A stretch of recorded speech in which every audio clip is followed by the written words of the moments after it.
my dust.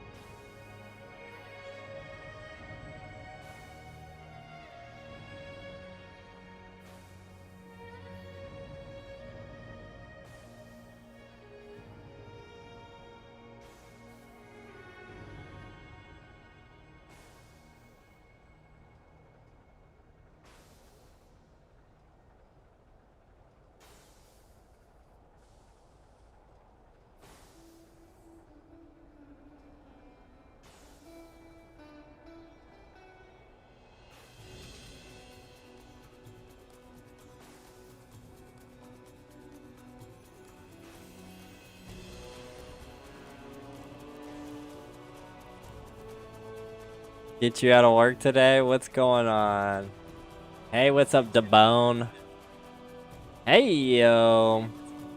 It's Saturday, so it's time to hang out with my buddy, Jaziel. Take this as a warning. Next time, use the 20 gold to get some new teeth. Jaziel gave me gave me 100 gold in my other account, so I gave him 20 gold interest, and he just paid me back. He refused to take my interest. Yeah, I logged into a brand new guild. My mailbox is full? Are you kidding me? How is that possible? I can only have 10 letters? What?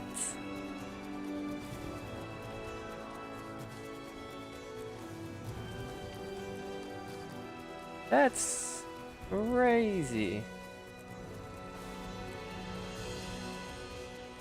That's gotta be a glitch. I've never had a full mailbox in Guild Wars 2.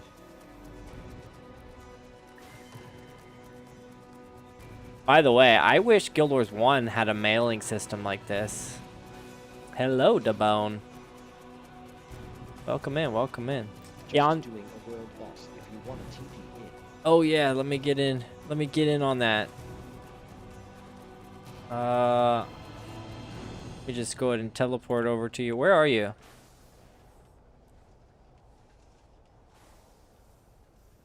You have to be in a party to teleport? Here, invite me real quick. Blood Tide Coast.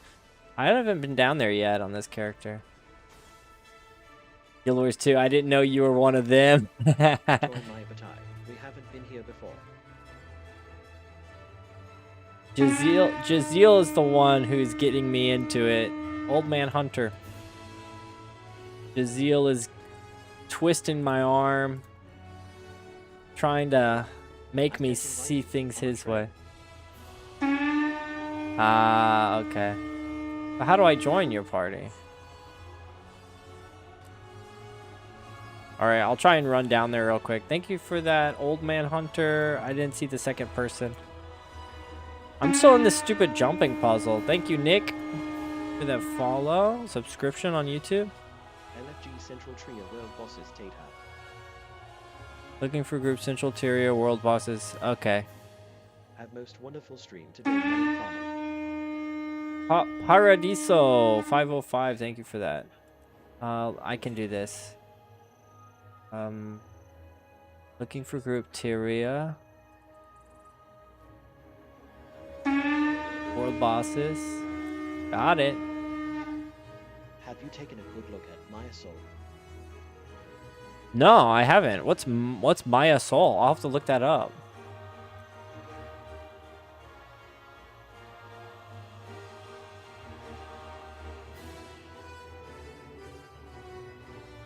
We'll just do this. No, I haven't even heard of that.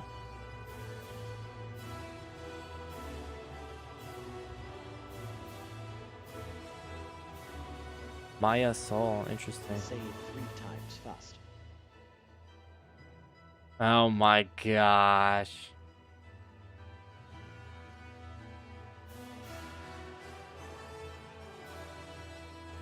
How dare you? How dare you, sir?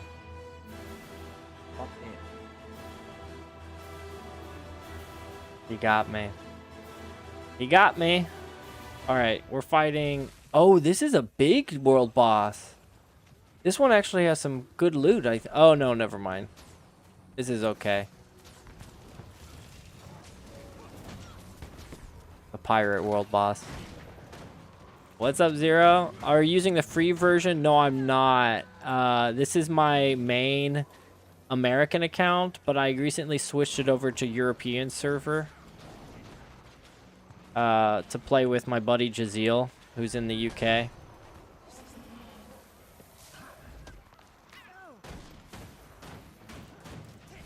This is the type of content I'm not a huge fan of in Guild Wars 2, though. It's just, it's so chaotic.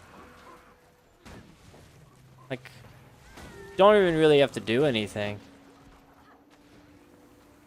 My screen's way too big. Let me adjust this. I can't even see the chat.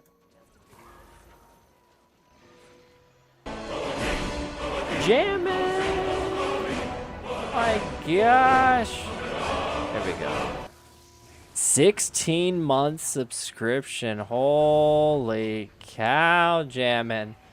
Have we known... How long have we known each other? I think we've known each other for like 2 years now. 16 months?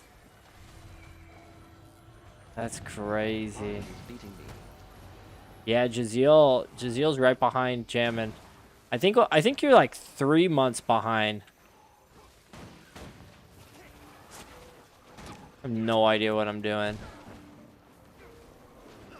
There needs to be a server for bunnies. 13 months, Jaziel! Yeah, they came out with a second one of these. Jammin'. I'm wondering if I'm going to pull like a Diablo 3. Whenever Guild Wars 3 comes out, I'm going to become an avid Guild Wars 2 player. Whenever Diablo 4 came out, I finally gave Diablo 3 like a good chance. And Diablo 3 wasn't that bad. It wasn't as bad as I thought it was. As my first experience with Diablo 3. I'm a Diablo 2 purist. But then when Diablo 4 came out, I was like, you know what? I'm going to give Diablo 3 a try. And I spent a good amount of time on that. 2 years, 26 days. Holy cow. Oh yeah, we're at the 2-year mark. Oh, I'm supposed to pick up these barrels.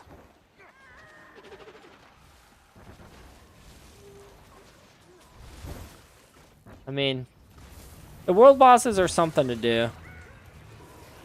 It gives me a chance to hang out with all of you guys. But I prefer like small group content. Builds are really fun in Diablo 3. Yeah. Yeah, you're the one who showed me the ways. And they added that cool progression system.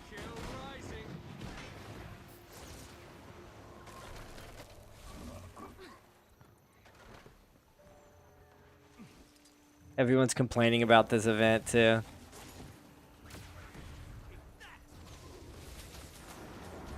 There's a lot of people who don't do anything during the event. They just stand here and attack the indestructible gate while everyone else goes and runs the barrels. But I think it's about to break down. Nope. 25%. It's just like kind of a lag fest. Running a little bit smooth though, actually.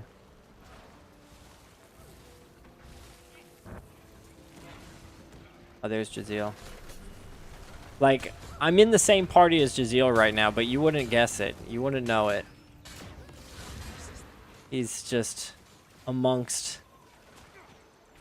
Reduce the amount of models. Always helps. How do you do that?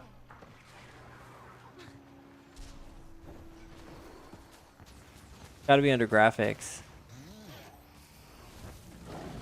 Character model quality. Character model limit. Let's set it to medium. Yeah, it's a little bit smoother now. Wow, I never knew you could do that. You set the model down to... You set it down to low. What about quality? Do you set quality down to low too? Let's set quality down to medium.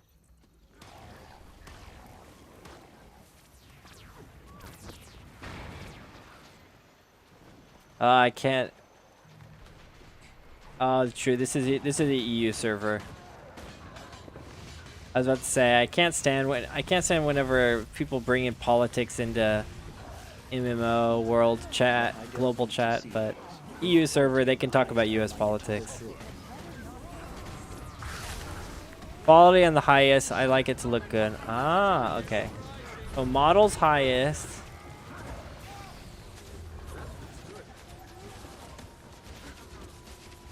Model limit lowest. And model, I'll put model quality high. There we go. Let me know if the volume's too low or too high, by the way, guys.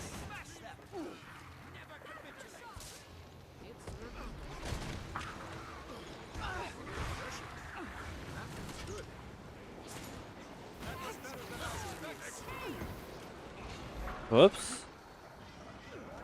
Can I get a res? Save me. Jinx over on Twitch. What's up, man? What's up, Stefan Jensen? I'm gonna be putting out a new shorts very soon, talking about some slight little updates of Guild Wars 1 mobile, Guild Wars Reforged mobile. They added some nice little features there. Not the ones that I requested, so I guess that confirms they're not watching my stream. Otherwise, they would have added exactly what I requested, but for those of you who can't wait for the shorts to come out, it's talking about they added an auto run button for mobile. So it lets you play kind of one-handed in a way, because you can just auto run instead of using the joystick to move your character, and then with your right thumb you can just control the camera angle. So it's pretty useful like that. And then they also added a basically Alt on the keyboard or Control on the keyboard, the one that highlights all the interactable objects and NPCs. Oh my gosh. Think I can get up there. Oh, I'm doing some damage. Okay. I don't know if my turrets can hit her from down here.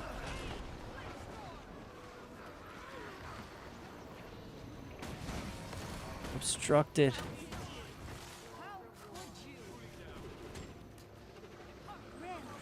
Oh, I got bronze. Not bad.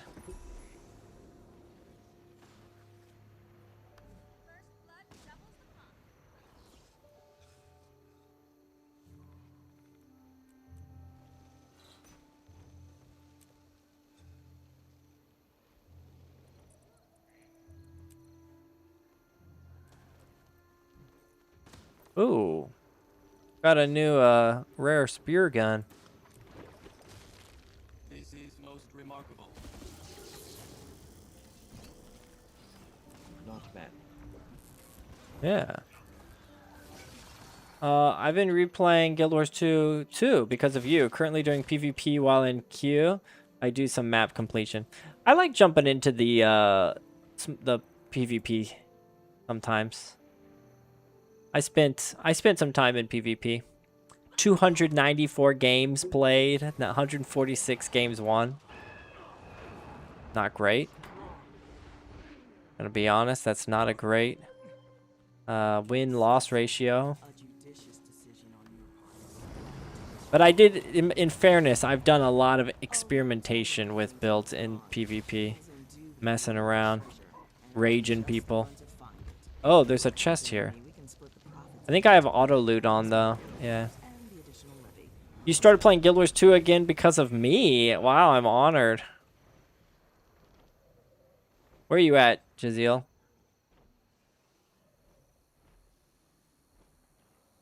Oh, there you are.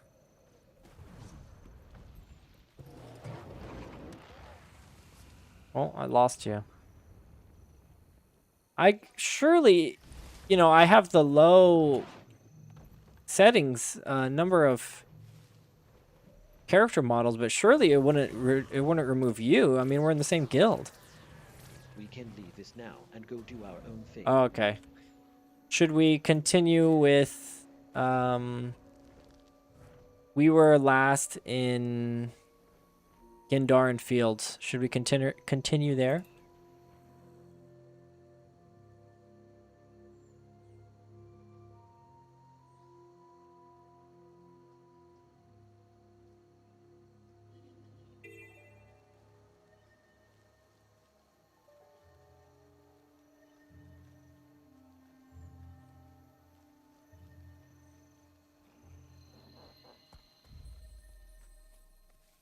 Actually, scrap that. Mom just right. Give me 10 minutes. You finish off some hearts and I'll... Scrap Okay. that. Mom has just arrived. Say Give me hi 10 to Mom minutes. for Finish me. off some hearts and I will join you. Sorry. Yeah, I'll smash out some of these hearts.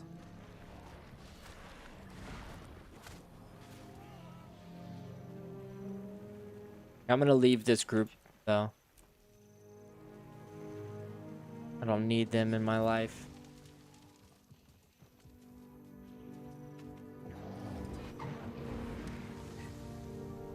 Motivate lazy farmers, destroy wasp nests, feed livestock,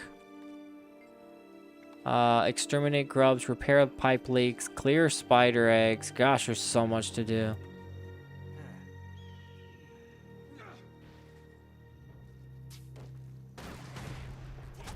Get off of me.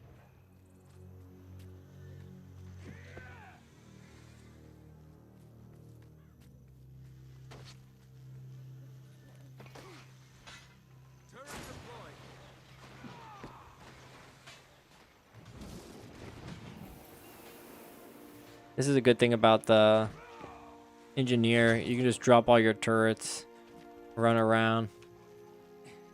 It's like Necromancer, but they're all the minions of Necromancer, but mine are all stationary.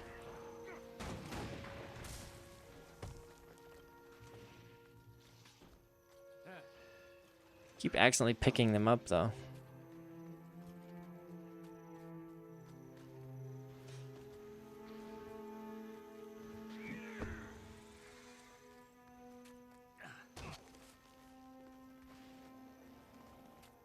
But as for the Guild Wars 1 Reforged mobile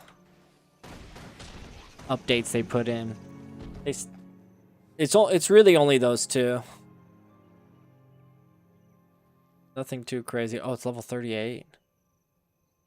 I'm level 41. Why can I not? Oh, I'm in combat. Okay.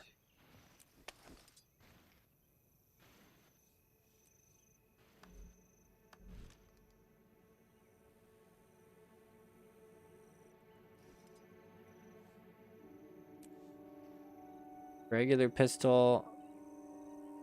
I need a new pistol. Oh no. Gator! What the heck? Thanks for the laugh.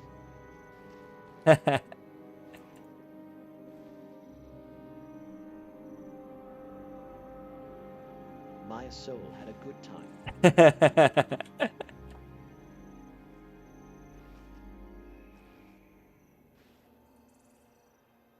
Wow. Yeah, you got me with that. Because Gator's always telling me about new games. And whenever he says, did you have a nice look at Maya Soul? Freaking got me. And it's not the first time he's done that either. I always fall for that kind of stuff. Practical Jokers TV show used to use that as their fake company name. Ah, Practical Jokers. I went through a period where I binge watched so much of Practical Jokers. So funny. Impractical Jokers. Oh, Impractical Jokers. Right. The only thing about Impractical Jokers is like they should be so famous by now. I mean, they're so rich off of the show. Wow, there's a mastery point here I've never gotten. But it's like there's still people who don't recognize them somehow. I mean, I guess they do just kind of look like normal people, but still. Thanks, Echo Spike.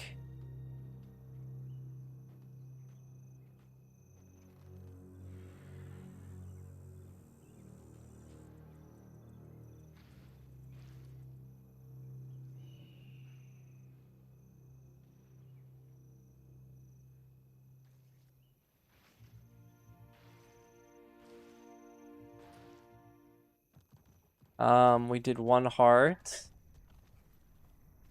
Go up here. I don't have that, routes add-on that Jaziel's had me using. It kind of clutters the screen a little bit. I suppose I should be using it.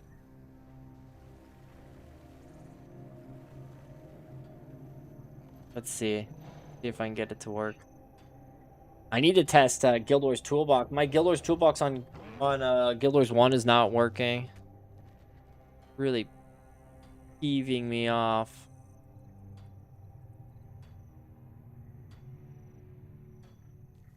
Where's my Guild Wars?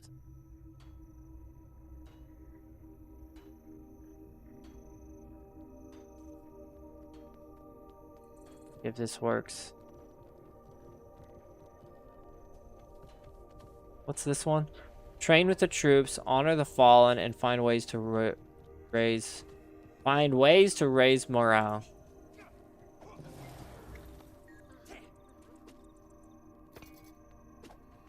This feels like cheating.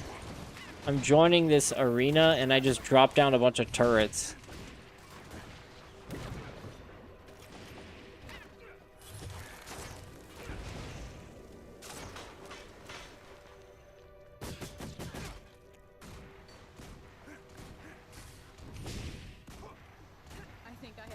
Where the sun don't shine. Well played.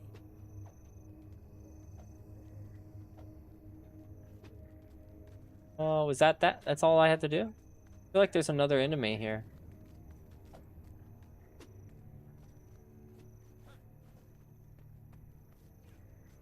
Okay, I have my pathing on. Oh, there we go. See, like, there's a bunch of stuff on here, like these pumpkins. I don't really know what these pumpkins are for. I guess it's for some Halloween event that's not going on now. Weird. Oh, it shows where you can tame ranger pets, too. That's kind of cool.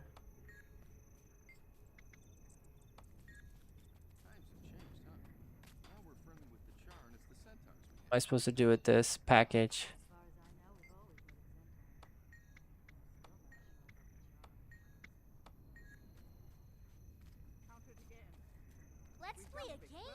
No. Getting closer, but we have a long way to go before we can leave this. I like it here.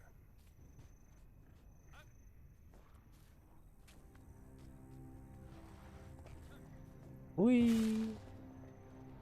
Yeah, how do you guys feel about add-ons for games? On one hand, I feel like, you know, if it's supposed to add quality of life to the game, then why not use it? But on the other hand, is it playing the game as it was intended? I'm gonna keep fighting this person.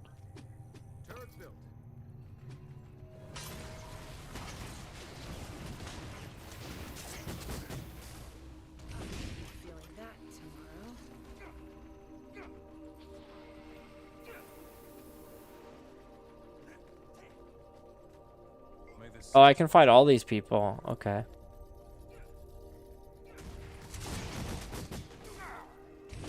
I think that's enough for me. Let's just fight all of them. Maybe you could show me some moves. I mean, we're an engineer.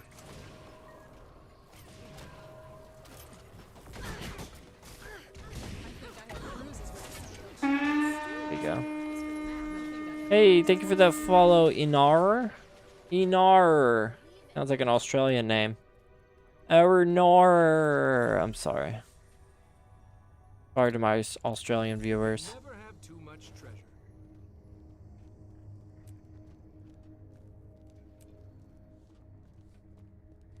Speaking of Australia, any World Cup followers out in the chat?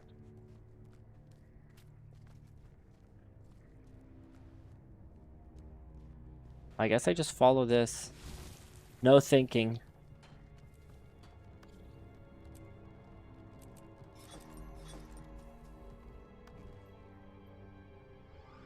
Alright, so let's see actual synergy in my build now. I finished one track. Guess we can do another one. Oh, I don't have enough yet. What does this do? Your first attack when entering combat explodes, dealing damage. Gain fury when you hit a foe with an explosion. Oh, I should just use grenades. Increase the blast radius of grenades. Oh, that sounds good. Let's do that.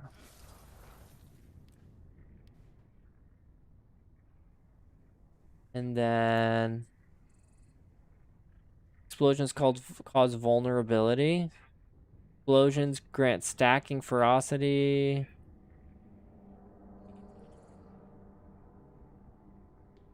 That sounds crazy.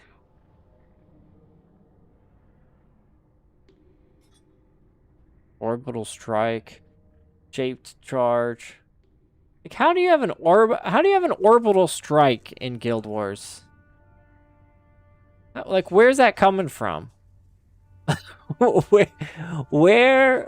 What is striking from orbit? Please tell me that.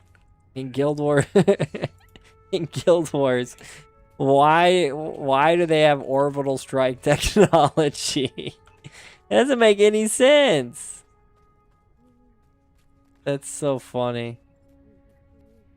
Call it like artillery or something. Explosive entrance. This is more defensive, I guess. Oh, I don't have enough.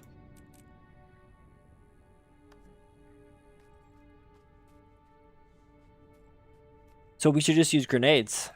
And then other explosion stuff. What else counts as an explosion? Oh, I guess the turrets count as explosions. Yeah. When I blow them up, which makes sense. How's my route? Did we get all the... Oh, I'm missing one waypoint. Oh, down there. Okay.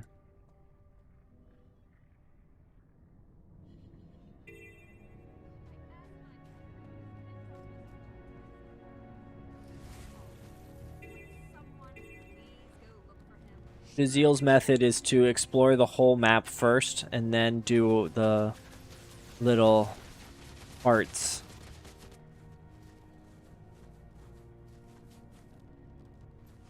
I mean, I don't like guns in fantasy games either. Like, it always makes me think of that scene from Indiana Jones. Like, it doesn't matter how bad you...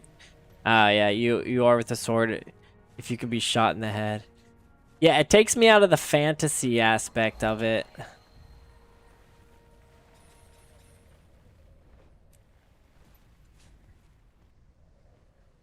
But I mean, like, Star Wars has lightsabers, and they're pretty sweet.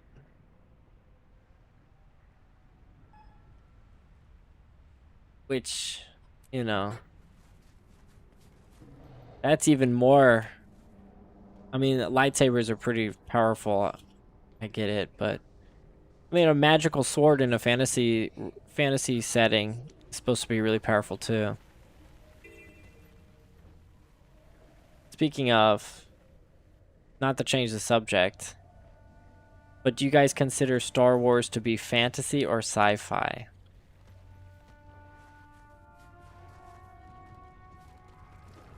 Yeah, we can do story. I'm about to fight this champion cave troll though, if you want to join me.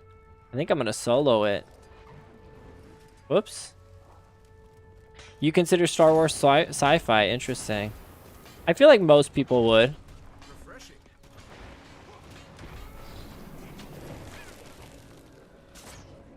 I feel so vulnerable. If they can deflect your bullets, how are you gonna win with a gun? Yeah, that's why I brought up Star Wars. Welcome in, Ayrton Alexis, because like in Star Wars, the way around it is they can just deflect bullets. So in a fantasy setting, you know, they could just make it where, yeah, you're so good with the sword that you can deflect the bullets, and a shield can block bullets and stuff.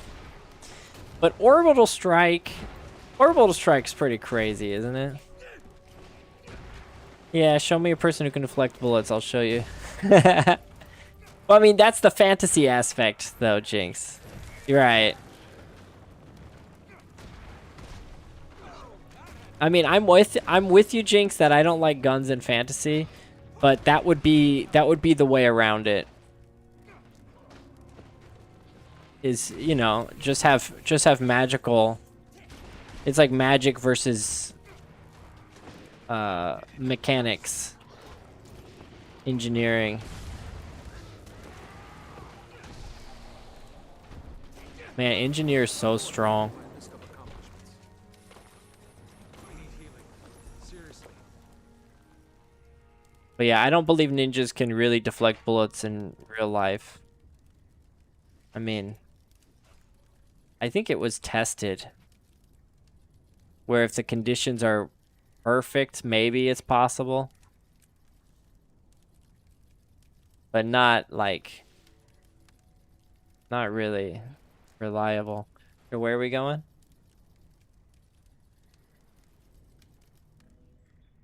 Magic is magic. Guns and lasers are not equal.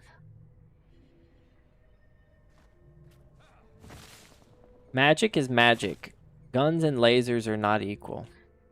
Are you referencing Star Wars?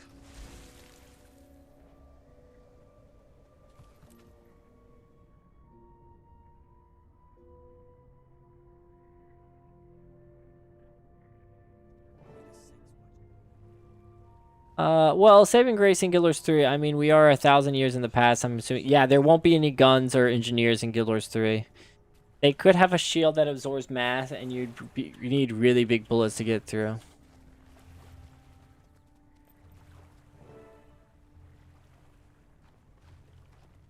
Look at that cute pig. Pork chop. That's the best ranger pet. I always got the pig and the dog, the Crichton Hound, on my ranger.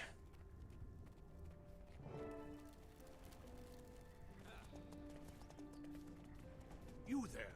If you have business, speak to Captain Barnabas. Otherwise, you'll Splendid view, isn't it? Bacon. Only thing missing is a Crispy blood ship. bacon. That Seraph dog board the Ravenous again. Some of the newer Ravenous pets are died a nice. noble death, Captain. Oh, they added new pets? She went down fighting. That's like the cool. grand dame she was. Aye, that she did. I'll have to take a look at those. I'm Who's this new sorry. lover come to stare at us? I was grading all day today. They call me Or Hard On. calculating, inputting grades all day today. I hear you're looking for a new crew. You heard wrong. We're looking for brothers and sisters of fortune. No, kick Seraph's stream's gonna up. Stand by us when the blood starts flowing. Now It swing should, your yeah, my hook kick for stream should be up, isn't it, Giselle? Back. We're under attack. Damn them. Look alive, Yeah. scallywags. Time for some payback. Big You news there, to be a Yardarm. football player You from my wanna earn a hometown berth on called my Chris ship, Peter draw Bacon your Mall. weapon and risk your That's hilarious. All good.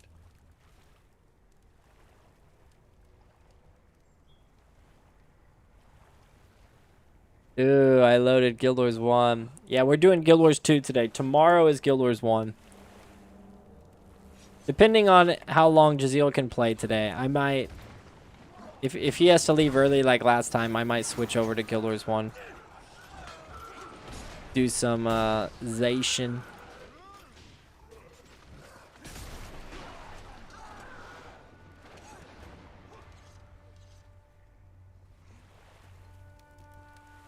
Oh, I added some new I thought of some new challenges for the Build Wars tomorrow. I added them to the wheel. I might remove one because they're kind of opposites of each other. And one of them is more interesting than the other, I think.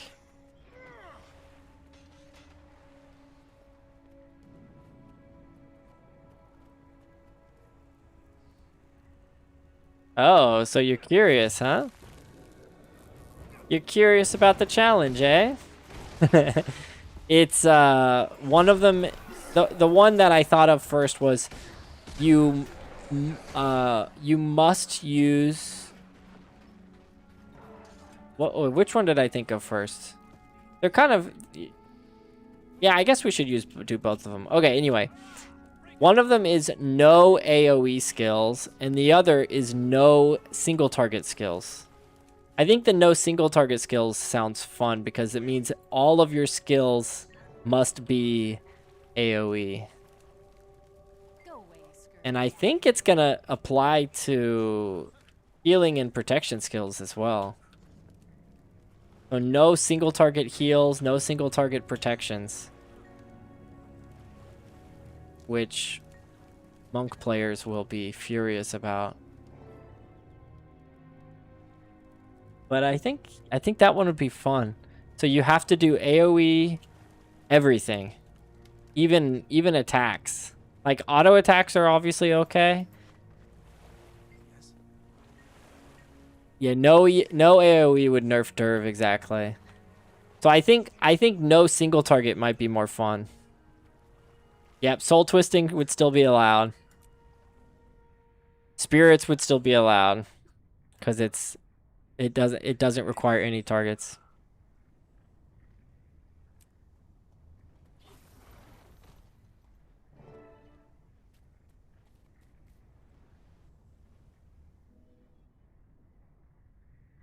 Nerfing Derv is a good thing. It is a good thing.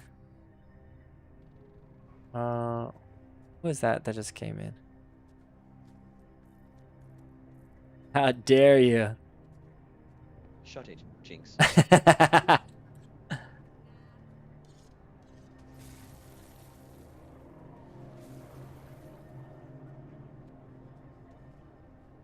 Derv needs a buff. May Balthazar strengthen you.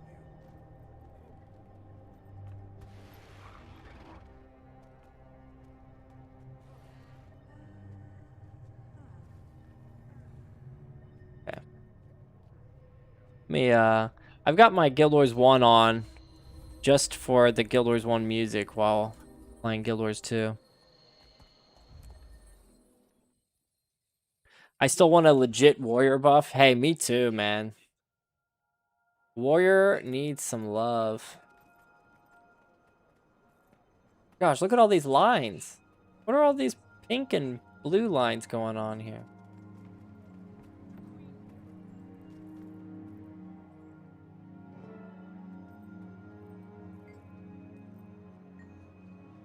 Yeah, so I think, is this where we join, or we still have to test out some of the other orders first?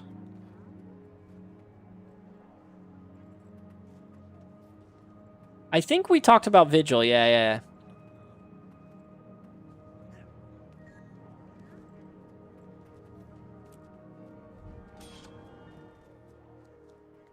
What was your warrior buff that you thought of, Jinx?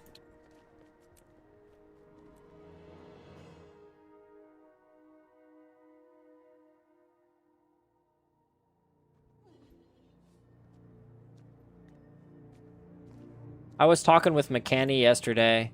I think it would be cool if they added passive similar to how double strike works for daggers, for assassin daggers.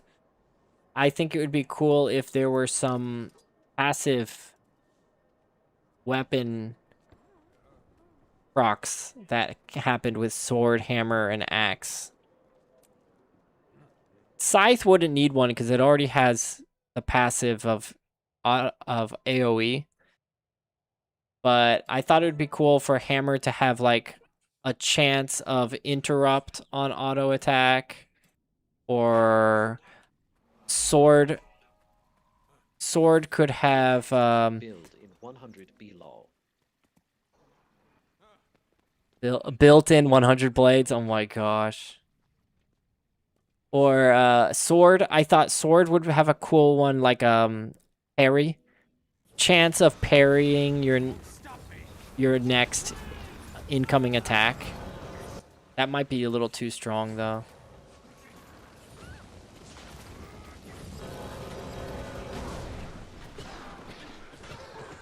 And maybe Axe could have like chance to do 20% armor penetration or something, or 10% armor penetration or something.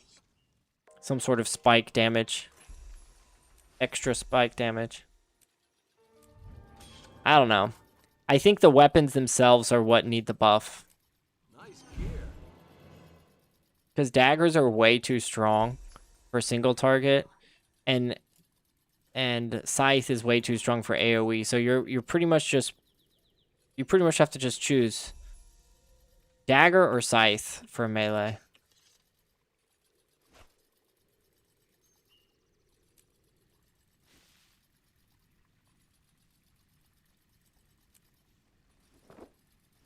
Ooh, vigil weapons. I'm gonna save that.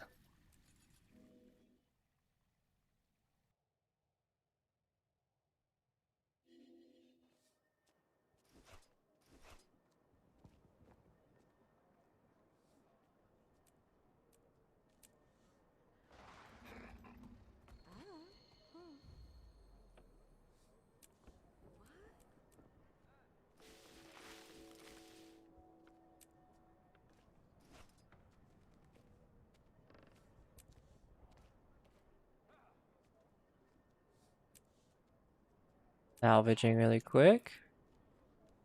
Yo, what skin am I missing? Oh, I'm missing a lot of these vigil skins.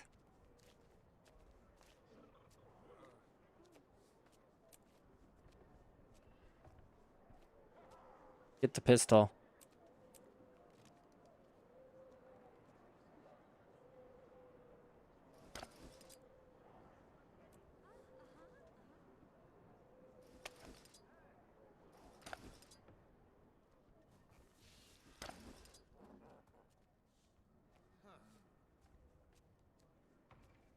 Alright, my bad, Jazeel, I'm here. Gotta organize the inventory. Strength should be changed to flat out offer armor penetration on all attacks, not just attack skills. And I think you need to buff warrior attack skills to be worth using over daggers and scythes. Yeah.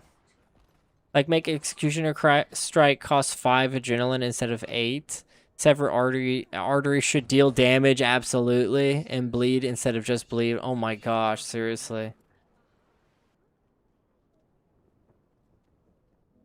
I don't think I knew that about strength on warrior. I thought it applied to attacks, not attack skills. Because generally attack skills, the damage added from attack skills is armor ignoring, isn't it? I always thought the strength, the armor penetration from strength was added to basic attack. Your basic attack damage. But I might be wrong about that. Sounds like you've researched it.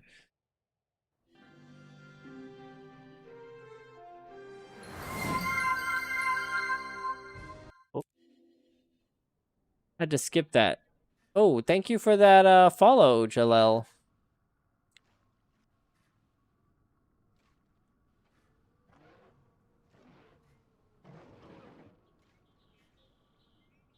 What was I looking up? Strength.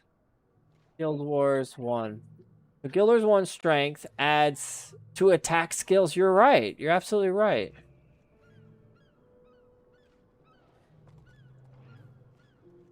That's weird.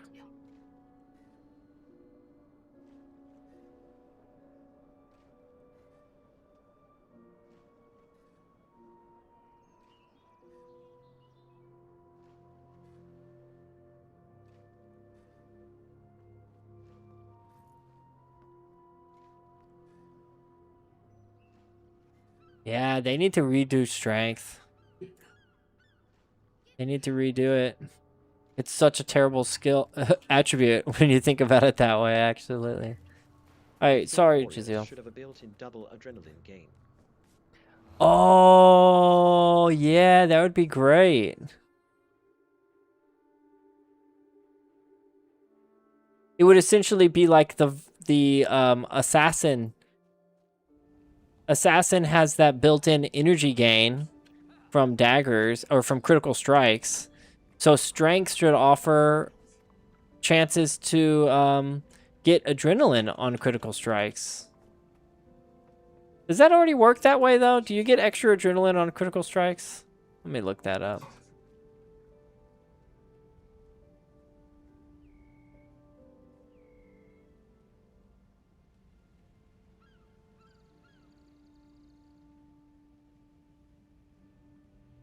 Yeah, you get one strike of adrenaline. Scale percentage with strength, like Er- an intimidation check. Bam, more adrenaline for being stronger. Yeah. Yeah, you get one hip, one strike of adrenaline per attack. So make it 2 strikes of adrenaline for critical strikes. But yeah, then it would need to be for it need to have some connection with strength somehow. I see, I see. Adrenaline's weird because it's measured in strikes, which are like 25 units of adrenaline equals 1 strike. So it's like really hard to measure that. Hey, we got a lion key.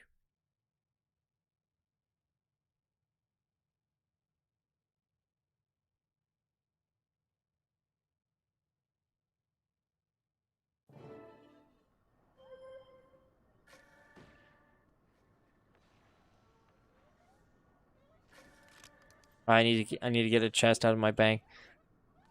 Like there's a lot of skills that should be buffed, like cleave. Why the heck is that hitting only 1 target? It's I know cleave in every other game is an AoE, isn't it?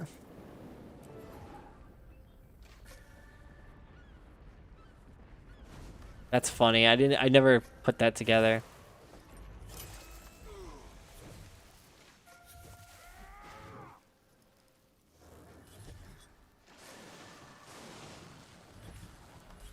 All right, we can start getting our second one. At 45, we can equip our next our specialization.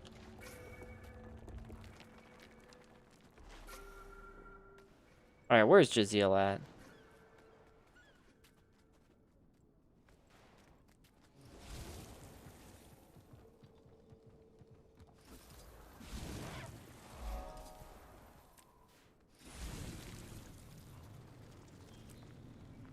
Whee!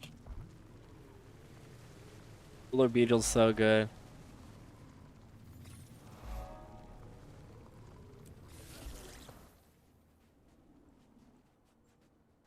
Did I pass it?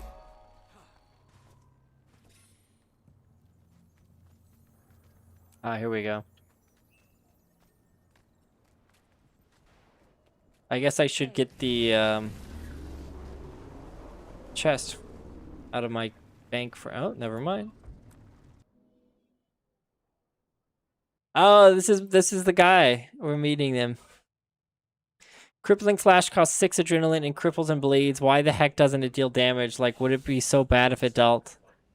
Yeah, Crippling Slash is like an elite version of Sever Artery, but it adds cripple in addition to the bleed.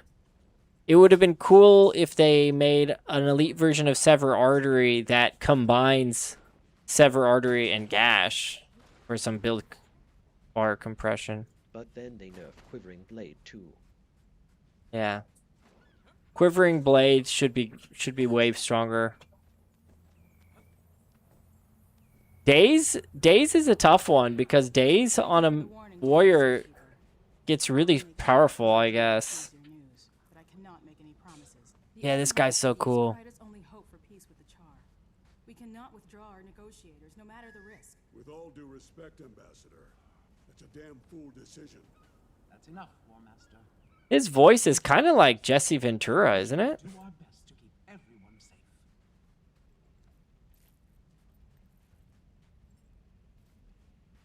Did Jesse Ventura voice this guy?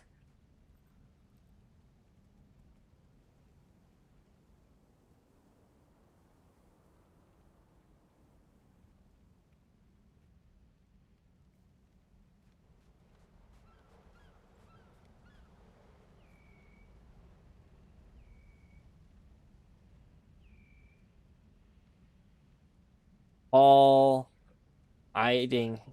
Okay. 6 years ago, a dragon rose in Ascend. It flew south, killing and corrupting everything in its path. Wow, the rare cinematic in Guild Wars 2. Or cutscene, rather. All across Tyria, I found others who told of destruction Granddaddy caused by Kraut. the dragons. Humans in Silvara battling Oh, that's who the dragon was? underground their shores. A surge driven from their underground cities. Joining together, we gave birth to a mighty organization. #1 dragon. Yeah, he's the coolest. Proud that you have chosen to serve Look how big this guy is. He's one of our finest soldiers and the as most big as strong warrior I know. Ogre. He'll teach you to fight with the Vigil. The Vigil was created to fight the dragon. I guess he's Norn, so it makes sense. Before they destroy us, some must fight so that all may be free. Welcome to the Vigil. Vigil, pretty cool. Yeah, Almora is awesome, especially in True though. the what is it? Frostborn? No. Frost something. Ice Brood. I was close. I was on the right track with Frost.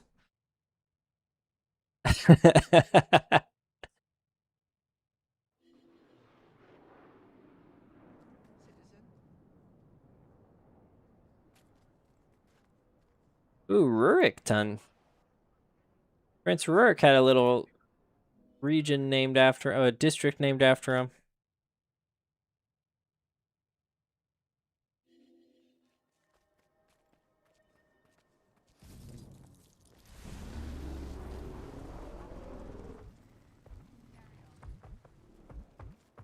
Well, I'm stuck.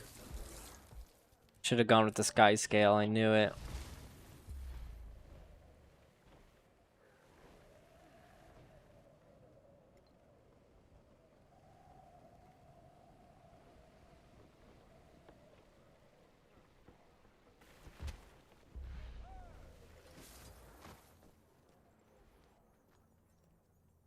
Any news Oh. from Ebonhawk? Just Jazeel. the usual. Ministry won't send troops, but we're trying to send food. I'm sick of this. You know, if we had Ebonhawk as a strong ally, we'd have Here he them comes. surrounded. We'd crush them. Everhawk has its own problems. If we increase the sympathetic resonance, perhaps the This is a cool area too. This is the Ebon Vanguard base.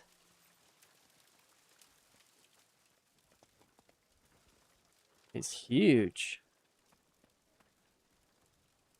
Honor the past. Ebonhawk, right?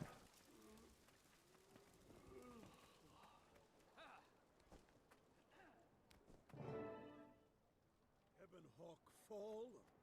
The hell it will. The hell it will while I'm here. Yeah, he's cool, man. This Forgel Kernson guy?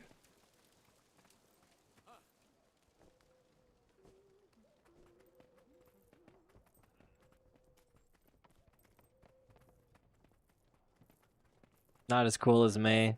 It's debatable. Do you have something to report?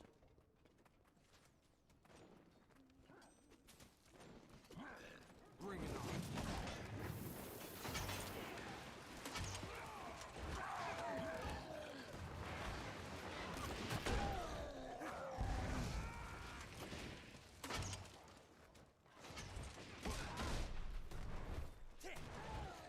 How come my grenades aren't like auto attacking? Oh, there they go. Not really. Advance!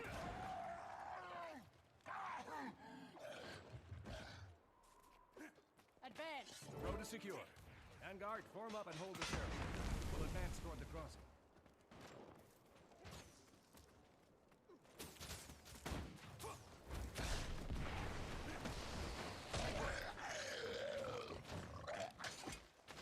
We don't have to resurrect these guys, I guess. We just have to go to these red circles.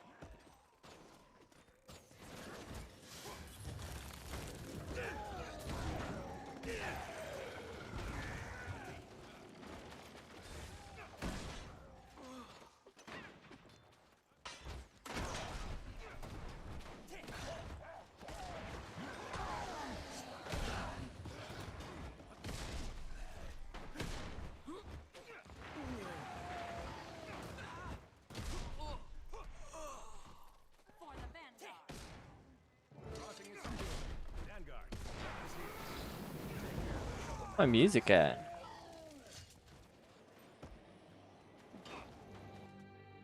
There we go.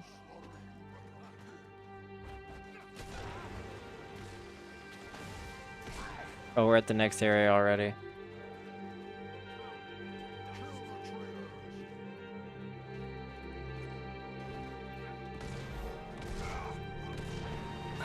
Saved Jazil's life.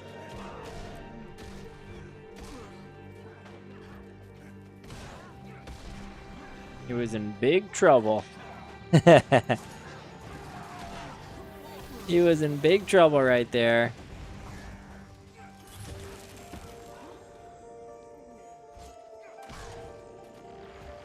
Oh, there's the orbital strike. That's pretty sick looking, even though it makes 0 sense.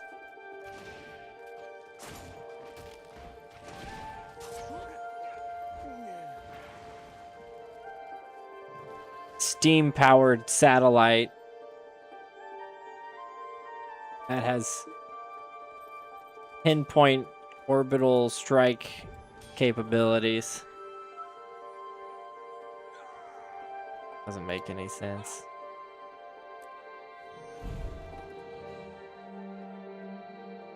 This is most remarkable.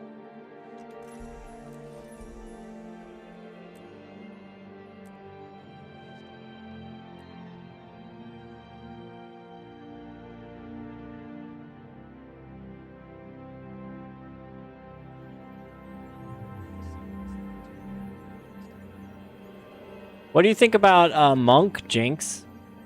You wanna rework and buff the warrior.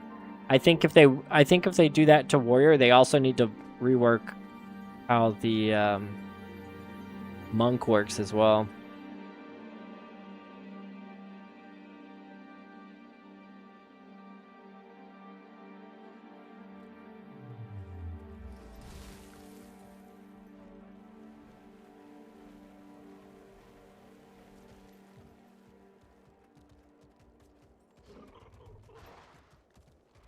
Oh, we have to explore the Fields of Ruin now.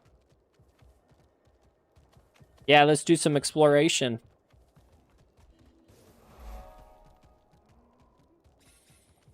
As part of our truce with the Char, the legions have moved back from Ebonhawk, allowing us to establish new outposts.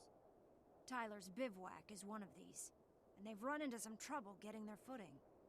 It doesn't help that there are Char renegades and human separatists that oppose the truce, seeking to keep the old war alive.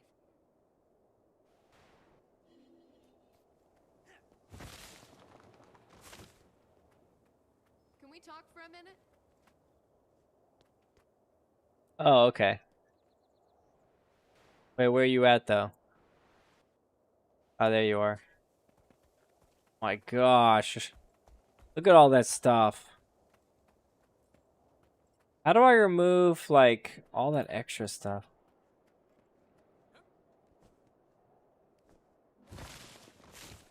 Yo, Uber officer, I deleted Discord completely, just so you know. I got sick of the 10% cool people, 90%. Oh my gosh. Yeah, you gotta be careful who you let into your Discord, I think. or who you in, at least who you choose to encounter or interact with on Discord.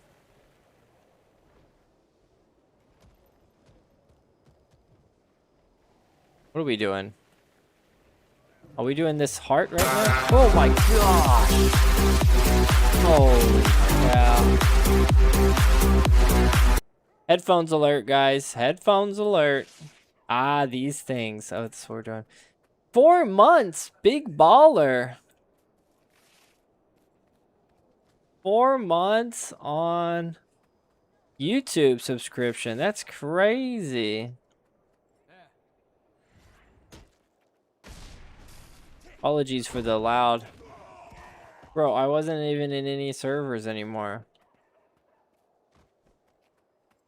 Yeah, you totally earned it. I think it gets louder every month that you subscribe.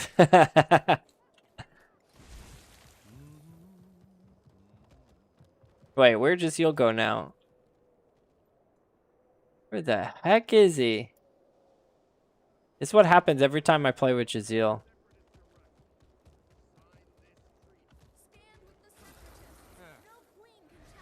Hey, there have to be some perks.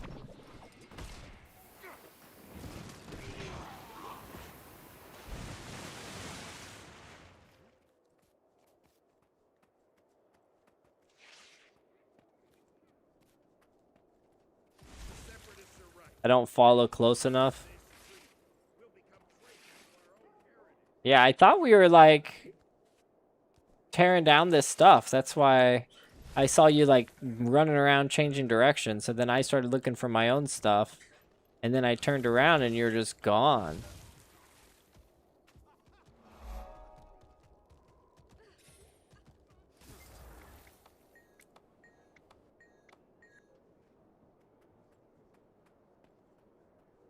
We need bigger speakers. Next time, I'll do it on my surround sound and record it. It scared the crap out of me, dude.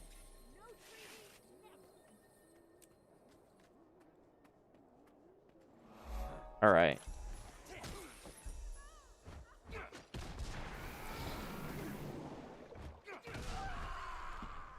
Let's see where Jazeel's at now. Oh, he's all the way over there.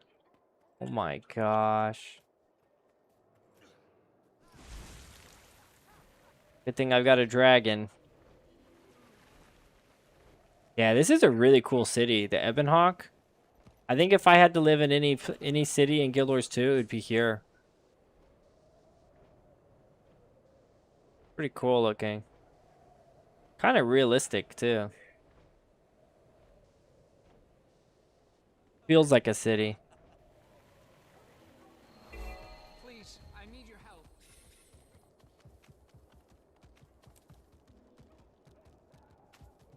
Ooh, a hero point. Get worse before they get better around here. Tensions are high. There's much I can teach you.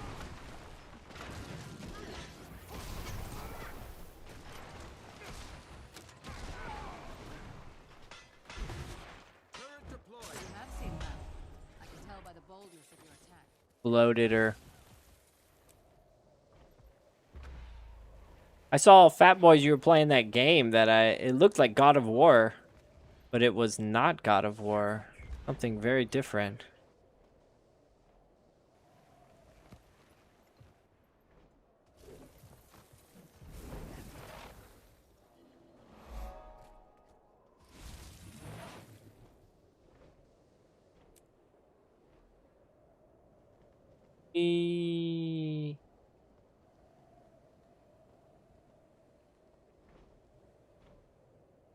I feel like the sky scale should be faster flying than running, but they seem to be about the same speed. I guess unless you're using the dashes, I should be using dashes while I'm flying.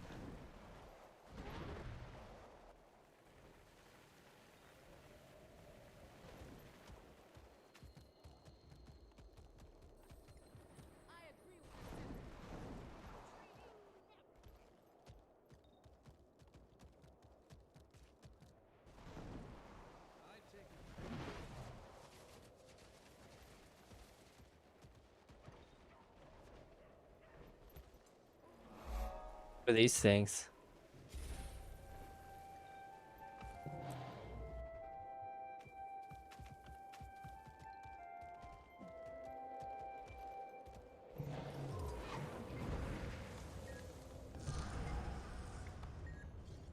Oh, it's a communing spot. Gotcha.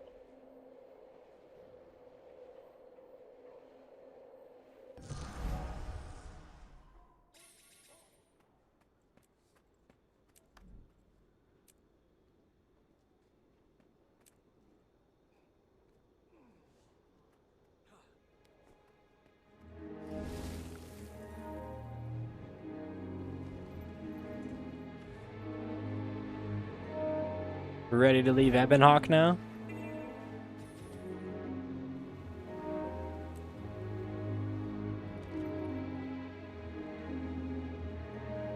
Man, we're already level 45. I just hit 45, yeah.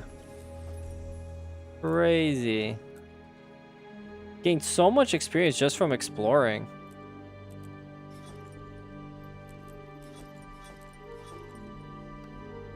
What's up, Immoral?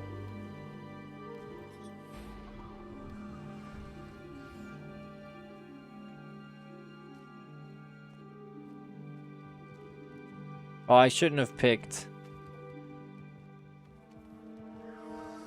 within the range threshold. So the closer they are, I get critical strike. That's pretty good. You're level 67, 68?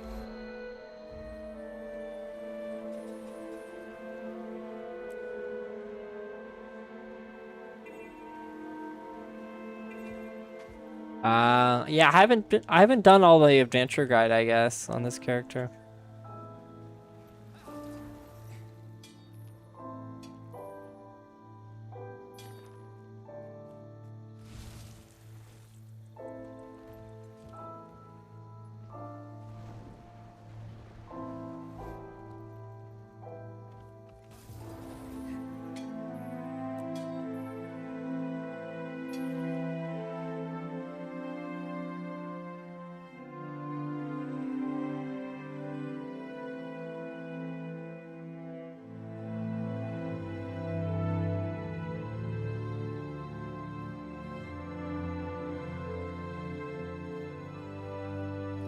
I was about to say, well, this music is good, but then I realized it's actually my Guild Wars 1.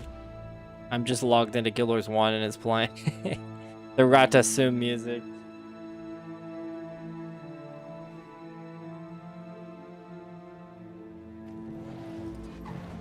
Oh, Yen Oda, 안녕하세요.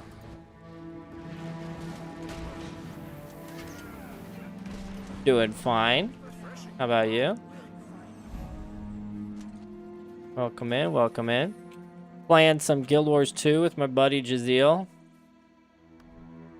Leveling up. Doing some story missions.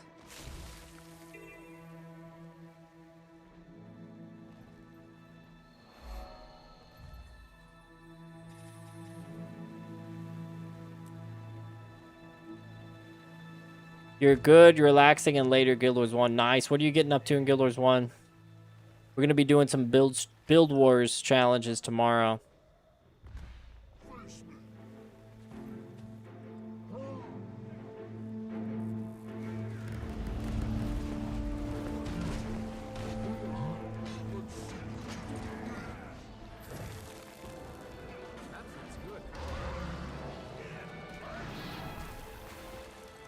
Oops.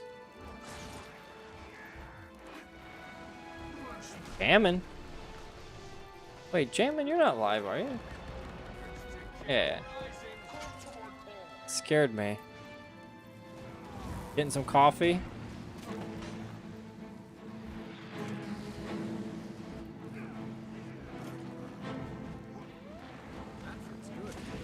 How do we damage this guy?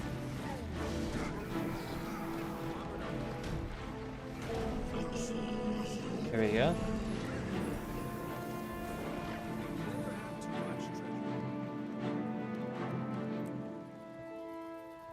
Branded geodermite.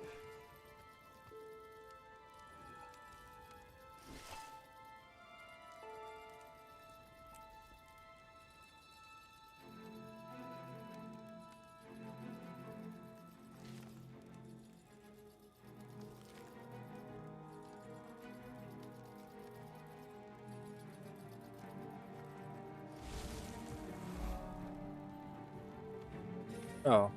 Thought you were in there. Where's Jaziel at? There he is.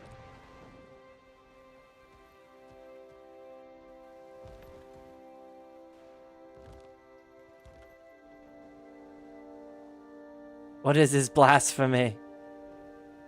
Yeah, did you know they made a second one of these? You thought Guild Wars 1 was good. They made a second one. Can you believe it?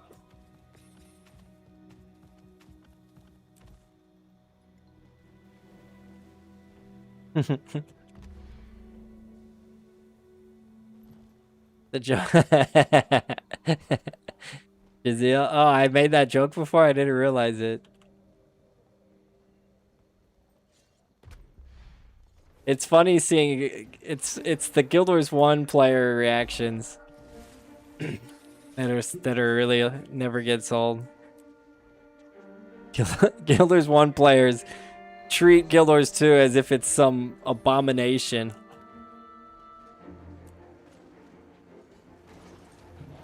That's because it is. Should never have been called Guild Wars.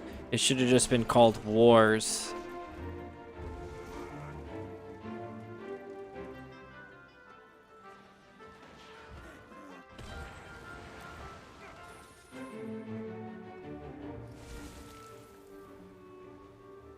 Oh, what's up? That is the thing about Guild Wars 2. The music isn't consistently playing, and it also sometimes doesn't play the correct music for what you're doing, such as at times during boss fights, you get chill ambient music. I noticed that too, yeah. Most likely Z-Quest and running people for free. I always thought the naming for it was off. I think it should have been called Tyria Online. Oh, I actually like that name. Because that's pretty much the main connection between Guild Wars 1 and Guild Wars 2 is just the geography. Other than that, you know, the lore, so much further in the future. It's kind of unrelated in a way. I mean, it's related, but they don't really impact each other that much. Except for some of the big players, some of the big names.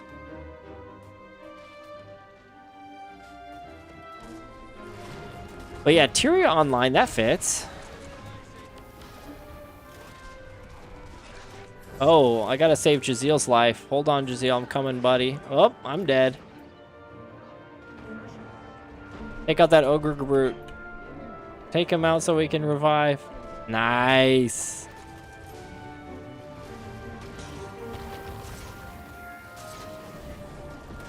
Oh, I'm dead.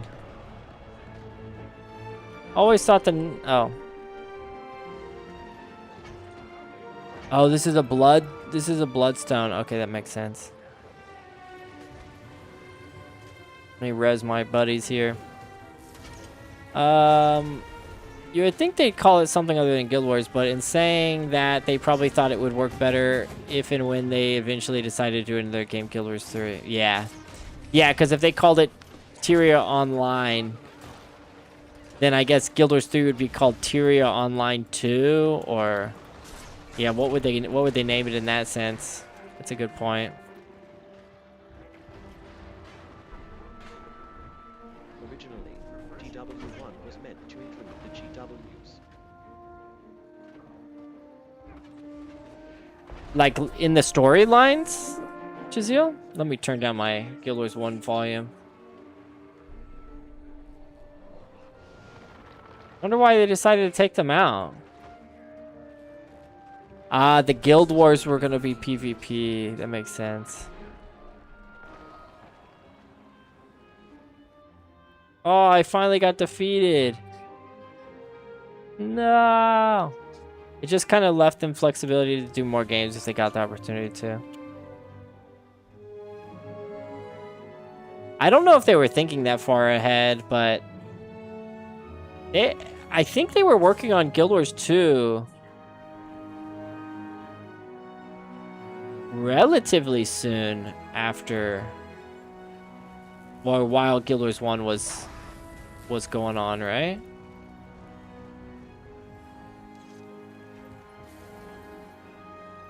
Oh, We defeated him?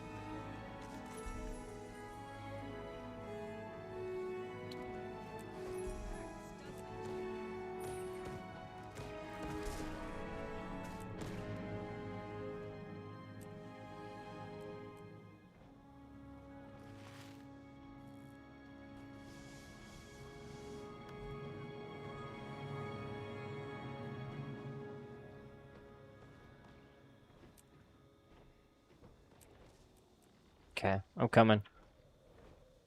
I'm coming.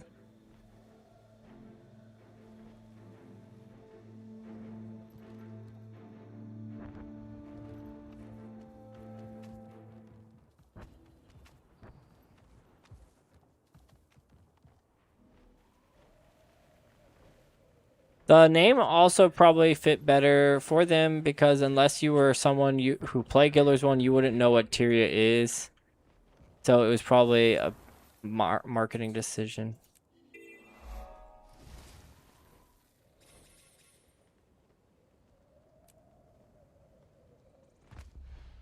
Yeah, Guild Wars 2, it made sense for it to be called Guild Wars 2 to Guild Wars 1 players because the expectations that Guild Wars 1 players had for it was it's going to be Guild Wars, it's going to be a new Guild Wars.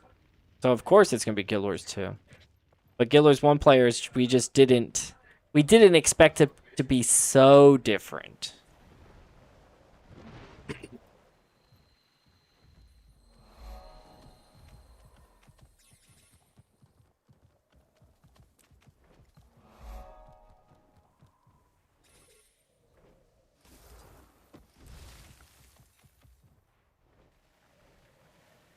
Zeal's turning on a dime, doing 180s, barrel rolls in the sky. I gotta try and catch up to this guy all the time. So, Jaziel, what's your plan for our new guild in Guild Wars 2, huh?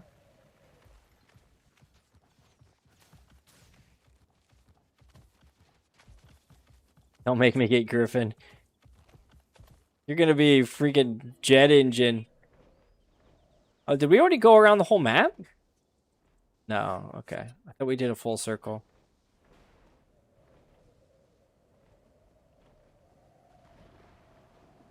We need more people before we can get a guild hall.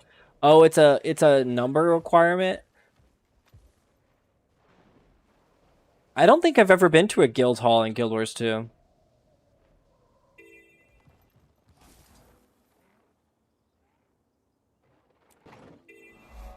Gotta do quests and get 5 people, really. There's like special quests for guild halls, right? Hey, there's a freedom bird up here. Grexit better join. I think you and he are the most active Guild Wars 2 players in our Discord. Inkles is getting me into Monster Hunter. I installed it the other day. And I even picked up Iceborne. It was like $7 or something. White the Steel.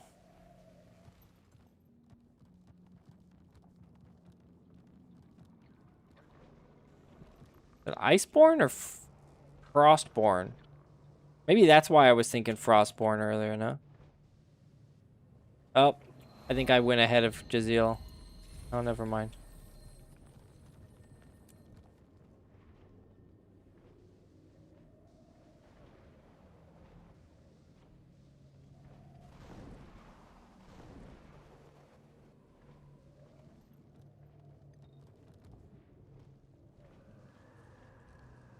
What is this area? Is this where we fight the other dragon?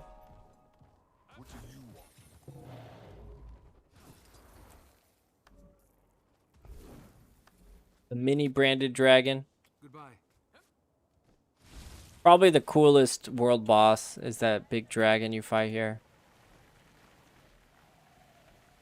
I look back at the press releases leading up to Guild Wars 2 release, and it does kind of seem like ArenaNet didn't articulate well enough what Guilders 2 actually was going to be. That it was going to be a different game from Guilders 1. I say this all the time. Managing expectations is the key to success in pretty much everything. Absolutely. It's the key to either success, or it's also the key to mitigating disappointment. Because whether or not you're disappointed in something is entirely based on your expectations.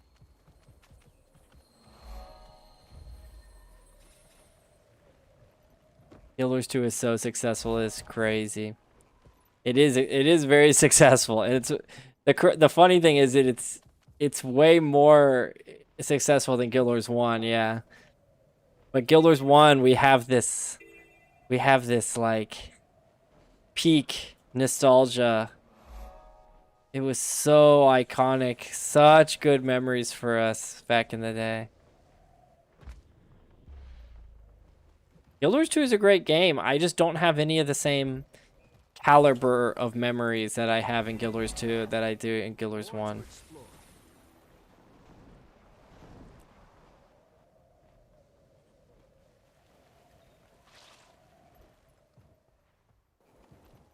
Oh, I thought that was a weird. Comes with time. How do you see how much? Yeah. I've played this game for 1,300 hours. That's crazy. I've actually spent more time in Guild Wars 2, or almost the same amount of time in Guild Wars 2 as my Guild Wars 1 account, my newer account. I've got almost 3,000 hours in Guild Wars 2 or Guild Wars 1 in my combined accounts. I've played more Guild Wars 2 than you, Jazeel. It doesn't make sense. Hold on. That's crazy. Threshold achieved. But I had an issue with my issue with Guild Wars 2 is I just jumped around too much. Made too many alts. And then got bored. Made some more alts. Got bored. Spent some time in PvP. Got bored. It's definitely a game I would pick up. Get into it for like a month at a time.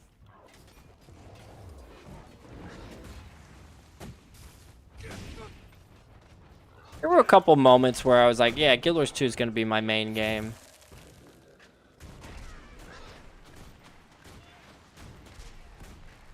The thing about Guild Wars 1 that I don't think enough people acknowledge the fact is the story writing in it is better than Guild Wars 2. Quite frankly, I also think the cutscenes in Guild Wars 2 are better than Guild Wars 2. Guild Wars 1 are better than Guild Wars 2, except maybe the cutscene with Joko in Guild Wars 2. That one has S tier. That one is so sick. I know exactly which one you're talking about. It's funny though because yeah, I've heard the exact opposite, Zara13. A lot of people say the story writing and yes, the stories and lore in Guild Wars 2 are really fleshed out. I don't know if I can say definitively which one is better though.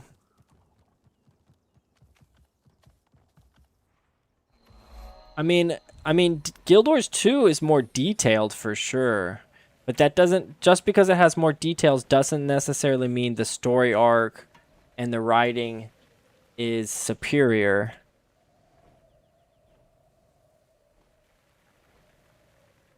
Because I mean, Guild Wars 1 has lots of. GW2 is objectively a better game. No. How can you say something so subjective and say it's objectively? How can you say the most subjective thing and then put objectively in front of it? That's crazy. It just depends on your measurement of better.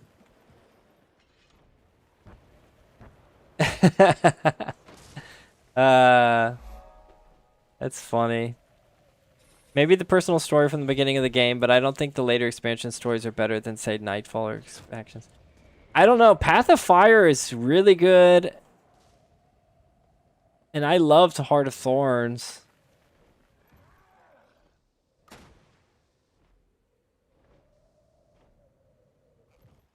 Personal story sucks in comparison to the expansions. Yeah, I think the expansion is the strongest writing. No, not the Heart of Thorns, Path of Fire. I'm talking the recent expansion. Ah, okay, I gotcha. Yeah, I've only played through Heart of Thorns and Path of Fire fully. And I thought they were incredible. They felt like full standalone games. I mean, they are pretty much.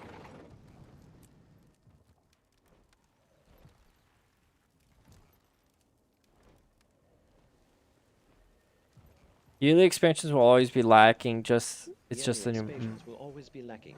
It's just the new model. Yeah. They're gonna be more of just like, hey, look at this shiny new thing. Play with it for a while we work on Guild Wars 3. Here's something shiny and it sparkles. New scenery.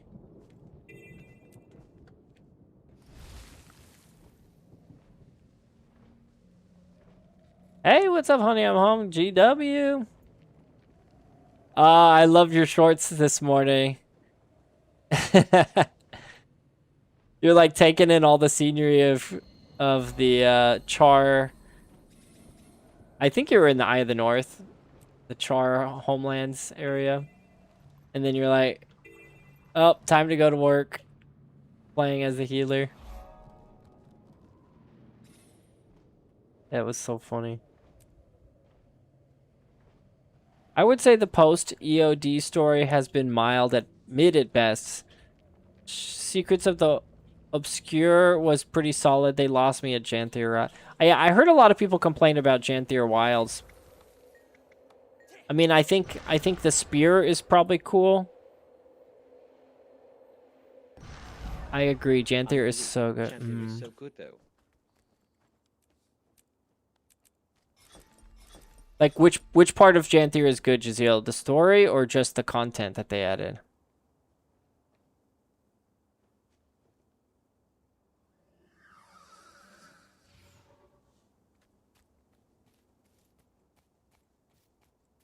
Just got some annoying parts due to the forced homesteading.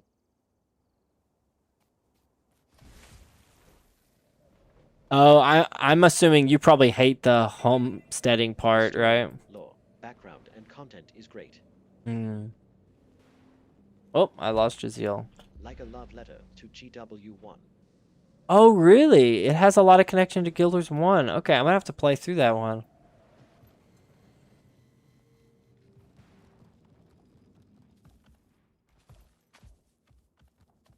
Life of a monk, exactly.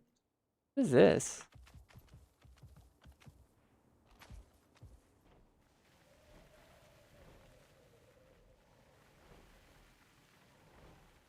But I mean, the thing that's revealing Zar 13 is, you know, you have these thought out opinions, but you know, it just goes to show you the game just appeals to different people, and some people can look at the game and just think it's just total garbage, and some people can see it as like an extremely like superior game. It's all subjective. So the best part of Janthier Wilds was the Spear Edition, and the maps are cool, but the story and the new raid were very much letdowns for me personally. After waiting more than 5 years for a new raid and to be disappointed with that, it just rubbed me the wrong way. I pretty much stepped away from Guild Wars 2 for pretty much a year. Yeah, I've taken long breaks from Guild Wars 2. I don't know how I have this many hours.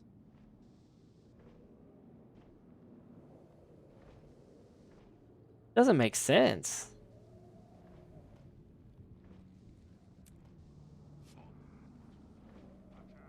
Titans, Mersat. White Mantle. Bloodstones, it's all GW1, which I loved.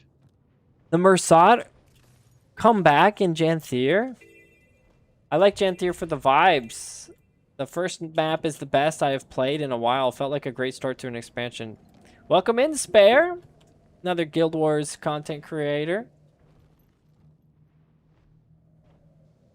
Did you change maps? Oh, okay.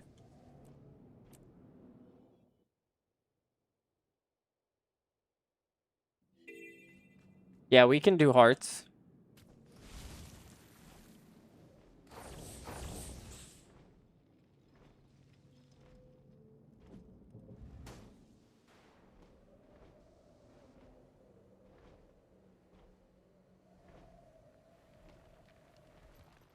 Yeah, I can't wait to finish Edge of Dragons, End of Dragons, and then get into the newer expansions that I haven't even touched. I haven't touched Secrets of the Obscure or Janthier or Visions of Eternity. Haven't touched any of them.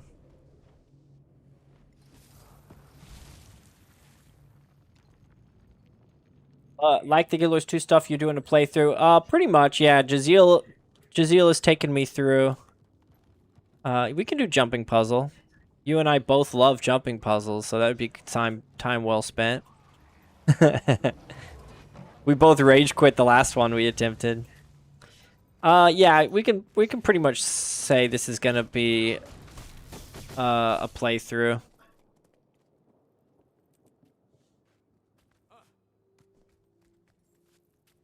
I've got one more weekend of streams though, and then I fly to the US. So I'm gonna be. I don't think I'm gonna be able to really do any streams in the US because of poor internet connection. So there might be a pretty long break when you see me playing Guild Wars 2 again. What?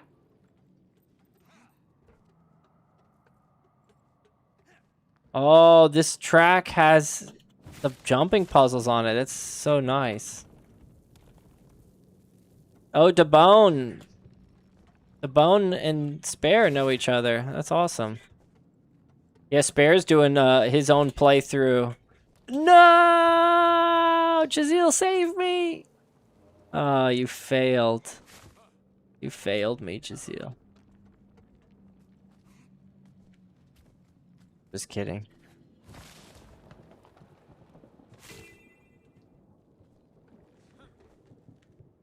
Oh, you fell too? Yeah, I don't know what they were thinking with jumping puzzles. I know some people find them fun, but the difficulty is just the movement. The movement of Guild Wars 2 is not good for these small, fine-tuned, small little movements. It's really hard to control the speed of your character. The Bone says, I hate jumping puzzles. Hey, you and me both. It's like we're playing that Chained Together game. Oh.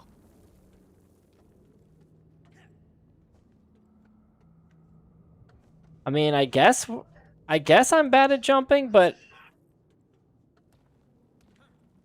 when I fail jumping puzzles in this game, I always feel like it's more of just the design of the controls rather than user error. Did you fall again, Jaziel? Ah.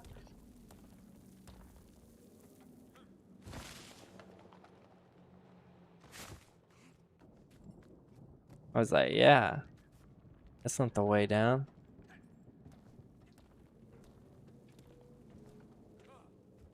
I did it. I've never done this one. I had to be teleported. I hate jumping puzzles. Resent, cannot do it. Yeah. Don't get me wrong. I don't. Oh, sorry, The13. I missed your message. Don't get me wrong. I don't dislike Guild Wars 2 at all. I just don't like to look at every little thing Renet does as being amazing, perfect thing. I like to judge things fairly, and if I dislike or disagree with the way something is going, I will call it out. But it's all my own opinion. No rose-tinted glasses here. Yeah, I mean, it sounds like you've played both games quite a lot, so you can have you're entitled to your opinion, I would say. We have completed the task at hand. It's just funny how people's opinions can be so varied. It shows that there's a lot of I don't know what it shows. I was gonna say it shows there's a lot of depth to the game, but it doesn't really have anything to do with it. It just shows that people have different tastes, really. I even use a Razer Tartarus macro keypad with directional thumbstick. Sounds intense. What's Jaziel doing? Did you give up, Jaziel?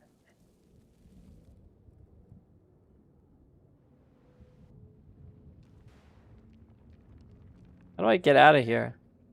Oh, you did it?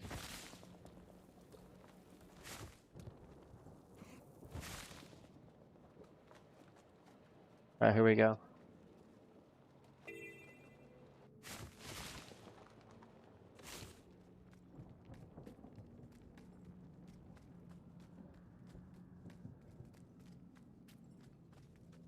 Okay.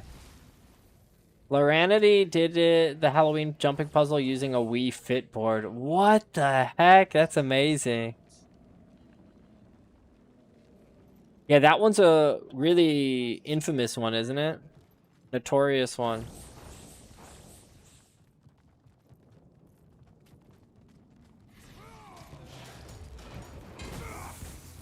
Oh, we're doing hearts, that's right.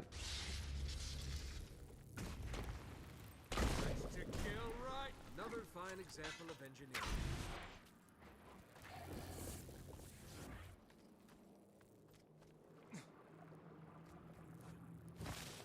No problem. I still think if we're in the same party and we're close proximity to each other, you should get credit for the heart. Oh, it shows your progress on the heart. The new version of Halloween is super easy. Original Halloween was super hard. I never really spent much time in the festivals. Halloween, Christmas.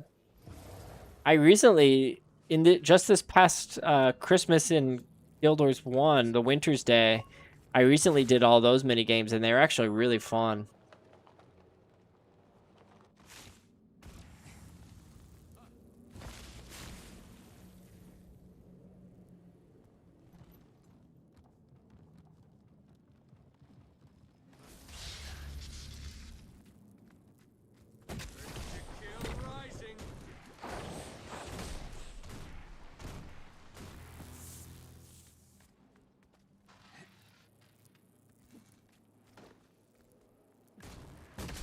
No worries. Halloween was awful for me. Anything jumping, ew. Ew. Whoops. Yeah, I never did it. One thing I would like to do is the fractal legendary gloves. I totally missed that when it came out.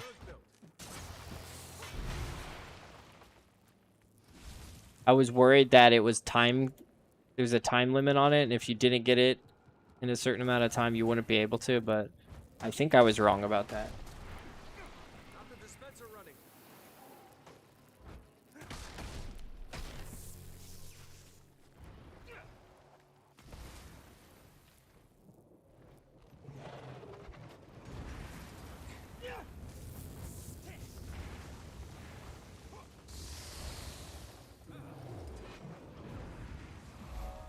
Nice.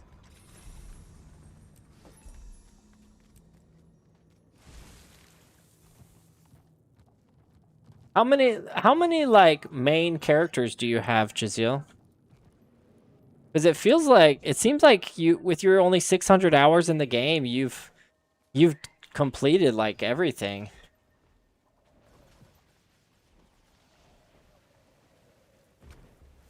Did you do any of the regular PvP though?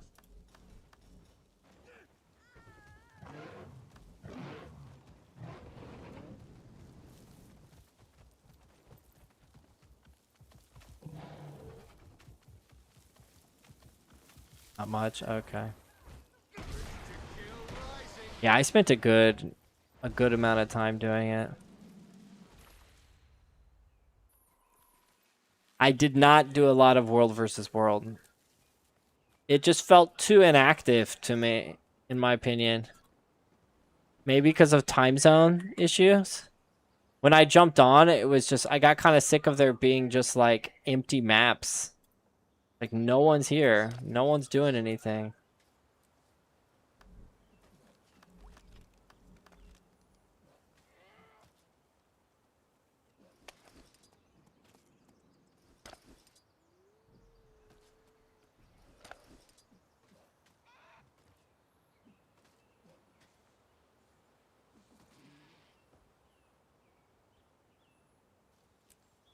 Okay. But it might be fun to be in like a more of a structured squad in World versus World, and kind of coordinate with each other and do some like sabotaging, caravan lines, and ganking. Are we fighting this thing? Oh, here we go. Jazeel is feeling spicy. Oh my god, you just can't. It's just like the crap, what's his name? Rock. What's the Siege Devourer boss name? Rock something? Hey, Dyson in the 10 jewels over on YouTube. Dude, I saw your post that it was postponed till the 29th.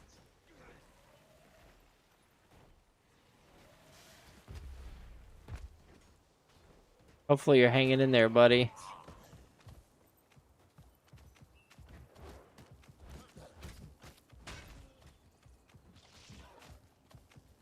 What we doing?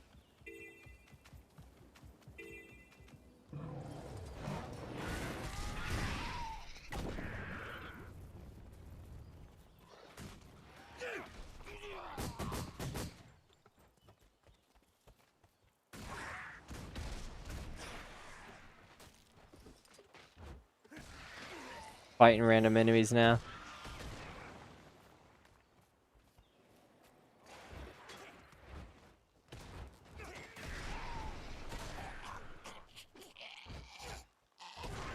Him it all. Bekute? Target destroyed.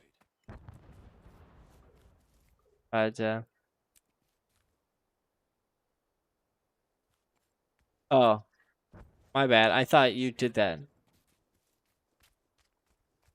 My phone is so laggy. What's going on, honey? I'm home. Why is your phone so laggy? No, I thought that it popped up because you were doing it. But yeah, we can do it.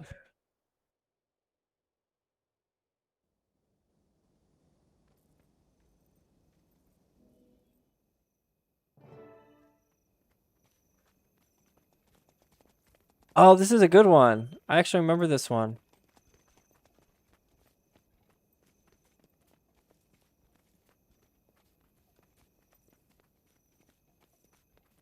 I like the vigil because we have to fight a lot of char. Crying right now. You best run.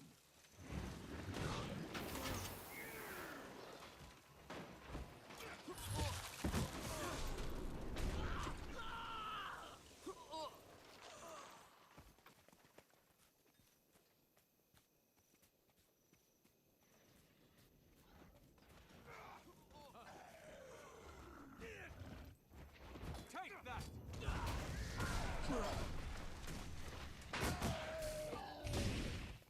That's all you've got?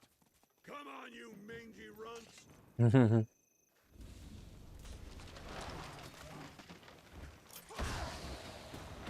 Yes, so racist. You're the worst trained Mangy has got to be a racial slur to call char, right?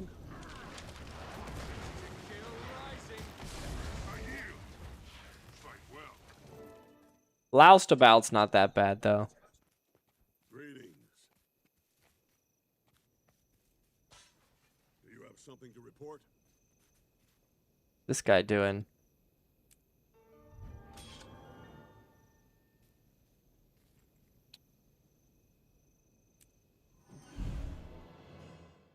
Really, I shouldn't. Oh, I guess the pistols do work with my build a little bit.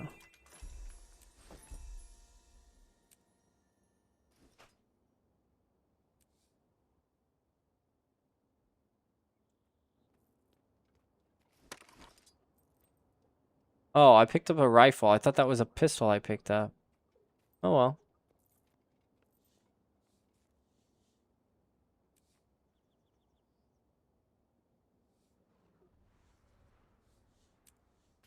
Okay, I'm coming. Where'd Jazeel go?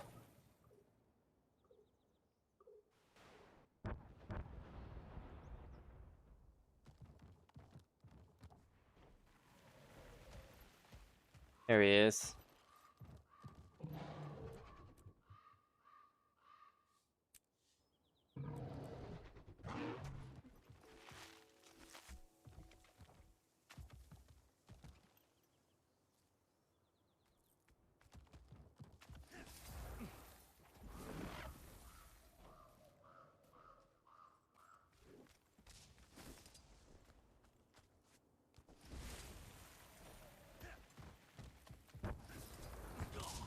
Wow.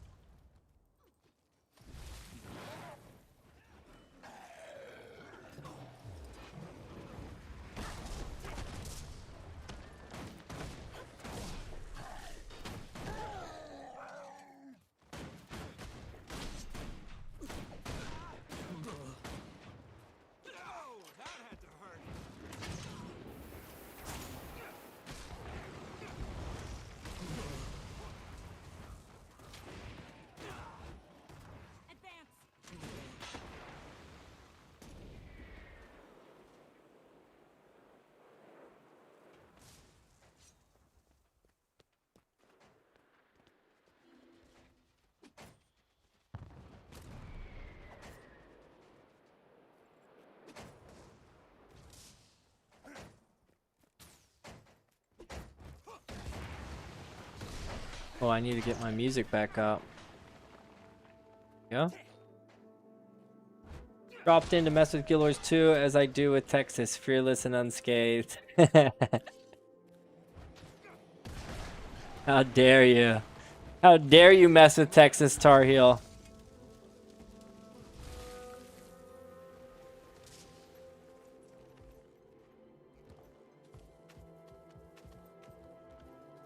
I've been enjoying a lot of videos have been posted about all the World Cup visitors going to Texas, and a lot of them visited my hometown.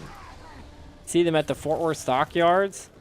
Like, man, I like hardly even went there, and they're like having the time of their life. It's so weird. It's always like that though. Like wherever you call home, most likely you haven't done most or even any of the tourist attractions there. Ah, yes, the England fans sitting at the rodeo. Yeah, I've never been to the rodeo.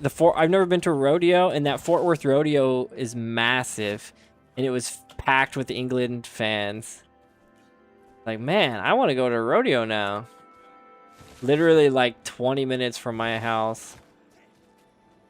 Hey, Arlington here. FIFA's been amazing. Yeah, so you've been seeing it firsthand then, Debone.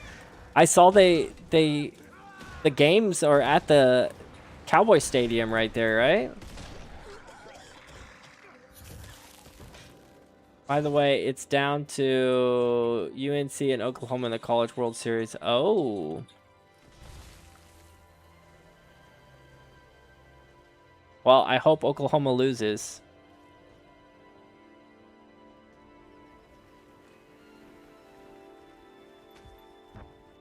Sorry to all my Oklahoma fans out there. You're a chef at Euro restaurant. So many fans came in. Boston police sent a message to That's Texas crazy. to say the English are coming and to stock up on booze. Oh no, I didn't see that, Jazeel. But I saw that. I saw that the Scottish in Everything Accept Bud Light, as that is just water. Yeah, I heard that they Bud Light was all that was left, and then they refused to drink it. But yeah, I saw that the Sam Adams Brewery ran out of Sam Adams beer. It's freaking insane.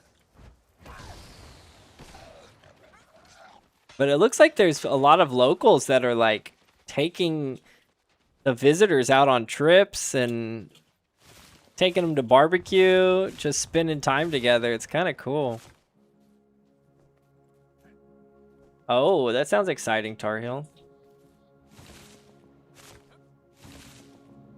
So would you say it was a good experience to Bone having all these European visitors come in? Or was it stressful? Scouts are always beloved. They're great. Yeah, I saw with the bagpipes. And they even started invading some Major League Baseball games.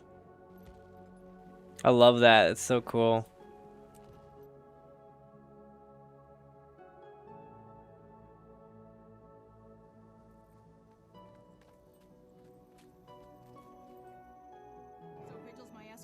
And then they're all wearing like cowboy hats.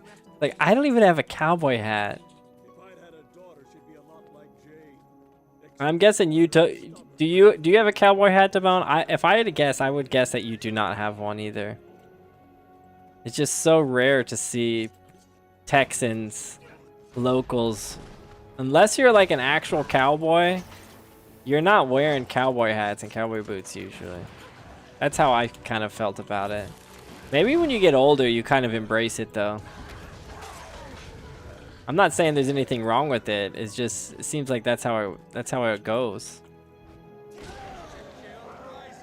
Not stressful at all. It's been amazing seeing visitors realize how wrong the news is about America. No cowboy hat, born in the city. Exactly, yeah. Fortunately, they often like to show the worst of the English fans. They like to show the worst of the English fans, those whom we do not accept. Most are just dicks. I only saw one video, Jaziel, that showed English fans, like a belligerent English fan that caused some fights. I think it was in Dallas. That was the the only issue that I saw.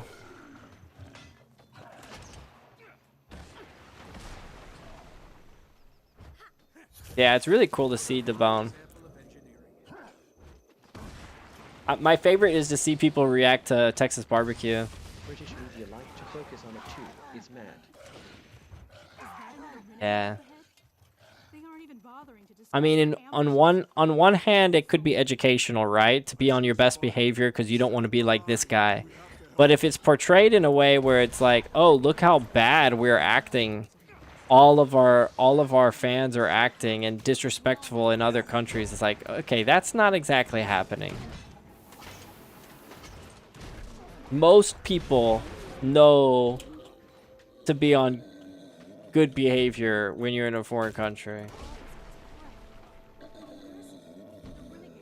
Exactly. 100%. It's a tiny proportion.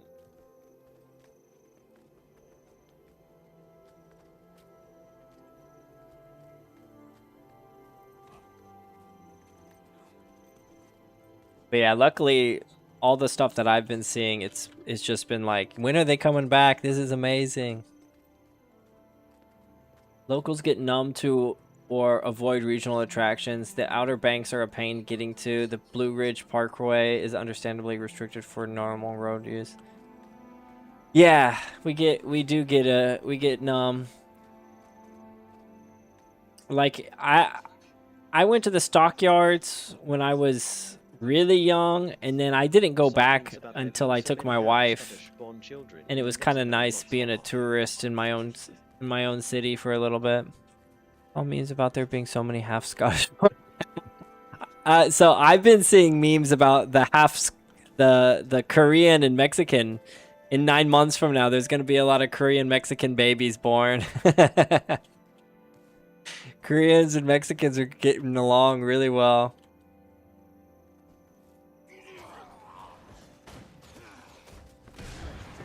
So funny. But there's a lot of Americans that are in love with Scotland specifically because of Outlander. My mom is obsessed with Outlander. She wants to be Scottish so bad.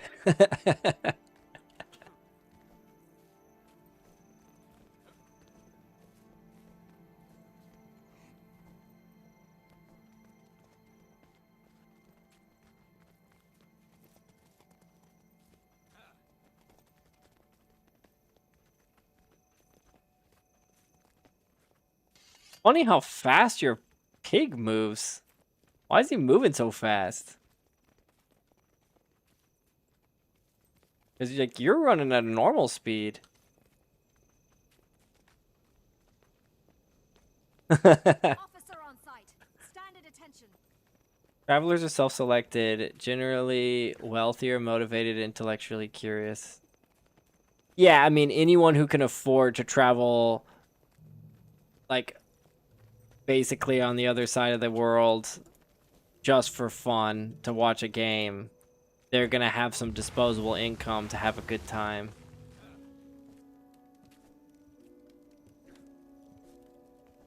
So it's kind of unfair to say, wow, look how well they're treating us. Yeah, of course you're gonna get treated well. You're spending all your money there, buying all the beer, boosting the economy. Yeah. But still nice. That is the funniest thing for us. Our main drinkers are like... The funniest thing for us. Our main drinkers are like the least wealthy. Can you imagine how it would be if we had our best drinkers out there? Aha. Just going crazy. Ryan Legion. We'll head for the Renegades' camp and attack with all the You have some spots visitors won't visit that would shatter the illusion. Oh yeah, absolutely.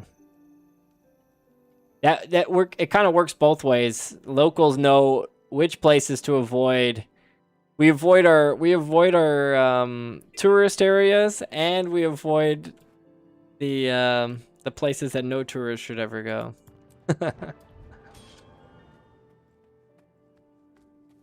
Unless you take a wrong turn somewhere. Finished with that.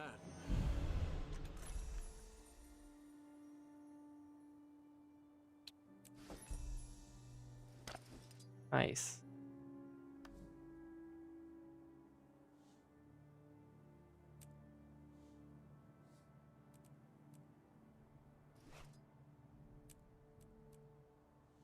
Watching these tourists get excited about what we see as mundane or perhaps even an irritation is like seeing a child experience. No, exactly. That's a good analogy. Oh, I got rid of my other pistol, darn it. Oh, there we go. Oh, it's a rifle.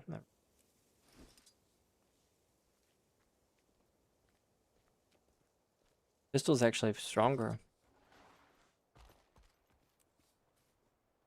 No PvP zones for me. yeah. Stay out of the global PvP zone. That's funny. I like co-op areas.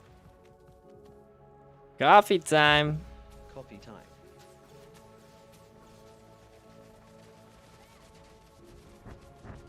What's Jazeel getting up to over there?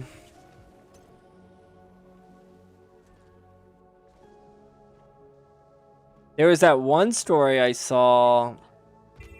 It was a Scottish guy who was in a hotel, and it looked like a pretty shady hotel. Obviously, he didn't know what kind of hotel it was that he was getting into. But while he was there, some lady, he was on the second floor, and then some lady drove her van or SUV into the first floor of the hotel, and then got out and went into the room that she just ran into, and then just started firing her gun. And so and I think it was his first night in the States. It's like, that would be terrifying. I also suspect that the host cities have cleaned themselves up a bit for President. Oh, 100%. Police are going to be out in those specific areas.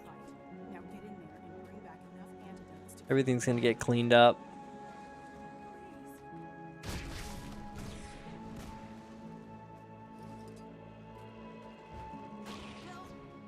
Yeah, Arlington has a little bit of sketchy areas.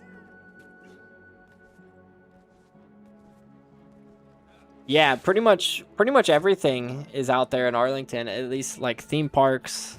The best theme parks are there.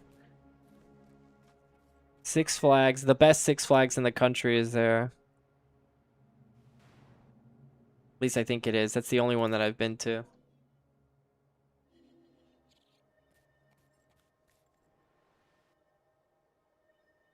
I'm not a big theme park guy, though. I love that the US said you cannot walk into the MetLife Stadium. You need to pay for the train. Oh, you cannot walk to the MetLife Stadium. You need to pay for the train.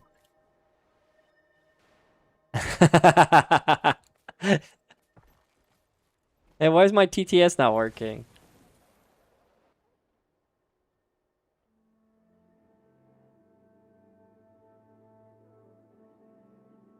What the heck?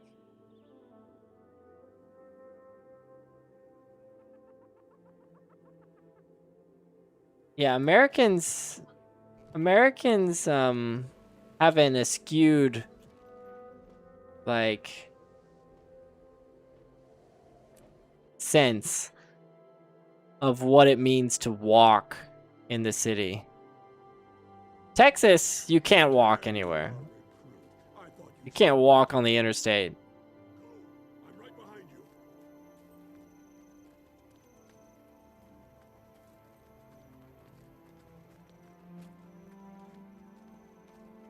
Enemy spotted. We're nestled directly between Fort Worth and Dallas, so yeah, we got Enemy spotted. a AK to stay.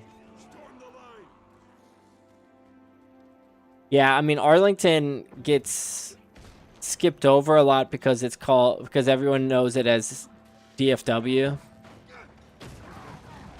But a lot of the places that people consider in DFW is actually Arlington. Like Arlington is, it really should be 3 cities put together. But the way they're overlapped, they kind of blend together.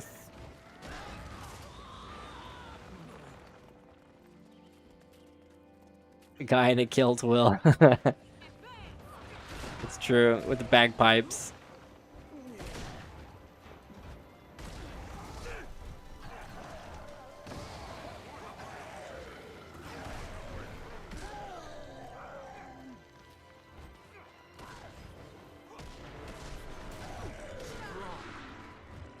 Did you grow up in Arlington? Like, you spent your whole life there?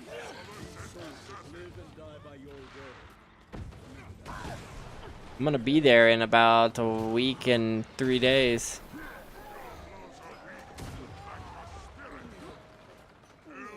Not necessarily Arlington specifically, but I'll be in Texas.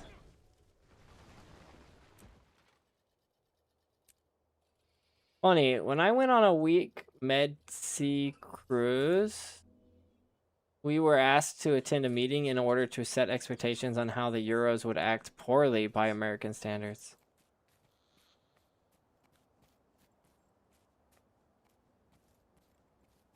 And did it turn out to be true?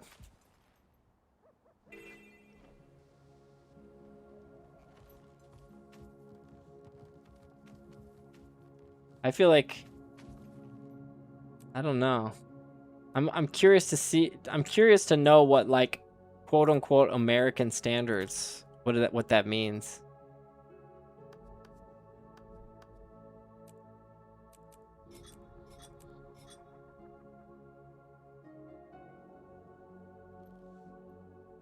The inferior Guild Wars, I know. I made a second one of these, right? What were they thinking? Speaking of the US, mods having a good time there, it looks like. Not all US citizens, but in my experience of them, you can spot them a mile off. Loud, obnoxious, rude, but hey, it's not everyone. Yeah, it kind of goes back to what Tar Heel was saying about the wealthy being able to travel. And in many cases, like the older generations of Americans that have the time to travel are probably going to be pretty loud and obnoxious and rude.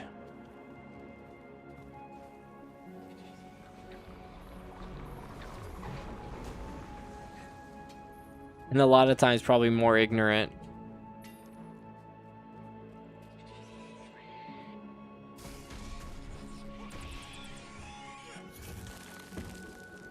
Grew up in North Dallas in the mid-80s. Moved to Colorado for 5 years and landed back in Arlington in 1991. Heck yeah.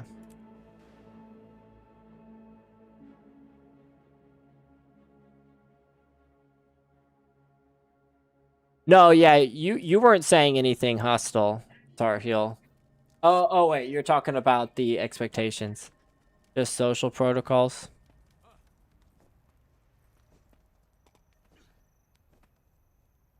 Yeah, just general mannerisms, behavior.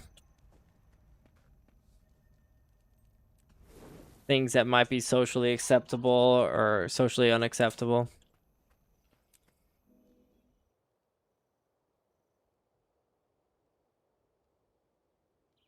Azealia. Yeah, what? I don't know what he means by that. Did you have some internet issues, Shazil? What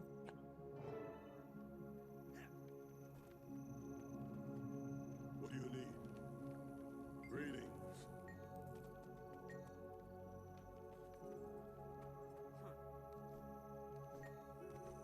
The Hylek.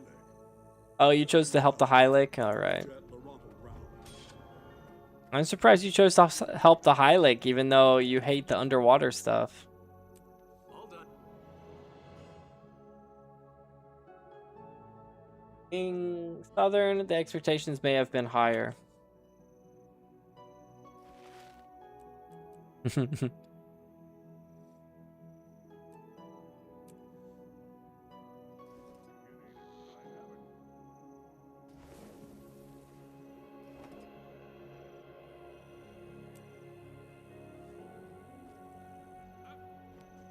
Oh, right, the Hylek are the Hecates from Guild Wars 1. The frog people. Quagans are the cute underwater people. Okay, glad you didn't choose them.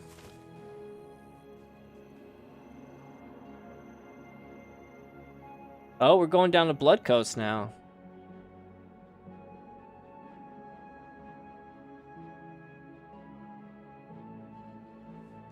The Euros on the ship would be somewhat self-selected as well. I've never been on a cruise. I've always been kind of against them my whole life, but I wonder if I get older, it might be attractive. Because I also was never a fan of, I was never really attracted to like all-inclusive resorts. But as I get older, I think, you know what? That sounds kind of nice. Doing nothing and just eating a bunch of delicious food. Sitting by the pool. Yeah, not for me either. Breeding pots for germs. All-inclusive hotels are really... Yeah, I don't think I ever would have really thought about going to one, Jazeel, until maybe the last few years. Because it's just like, man, you don't need to be having an adventure every time you travel. Maybe part of what you travel, where you get, you know, backpacking and staying in hostels and stuff. That's how my wife and I used to travel when we first started dating, is we would go and just get a cheap hostel, because we're only going to be there to sleep, and then the rest of the time we're going to be walking around the city, exploring, seeing sights. So it's like, you don't need that fancy of a hotel to have a good time. But then a couple horrible hostels later, and you're like, you know what? Let's spend a couple extra bit of money on actual good amenities, accommodations. Ever seen the Poop Cruise documentary? I've heard of that. I don't remember what it is, but I've heard. It's ringing a bell, Mod.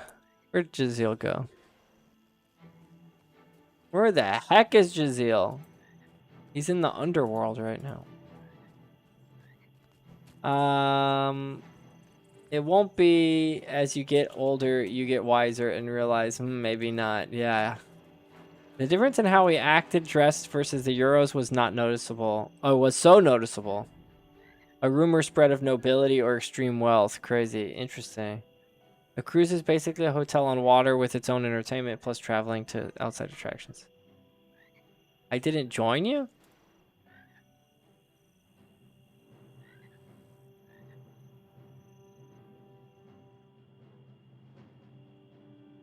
Holidays are all inclusive, beachfront, then we go on short city breaks too.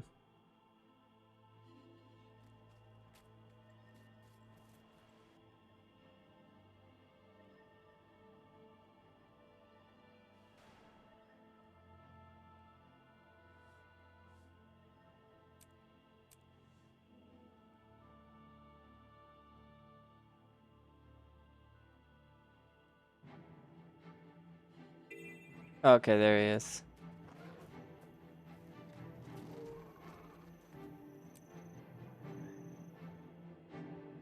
Weird, I could have sworn I clicked yes earlier. You've got to tread lightly. These Hylic are extremely suspicious of outsiders. You need to gain their trust. That means none of your grandstanding. Your brothers fought for the right to young champion. Why would you take that honor from him?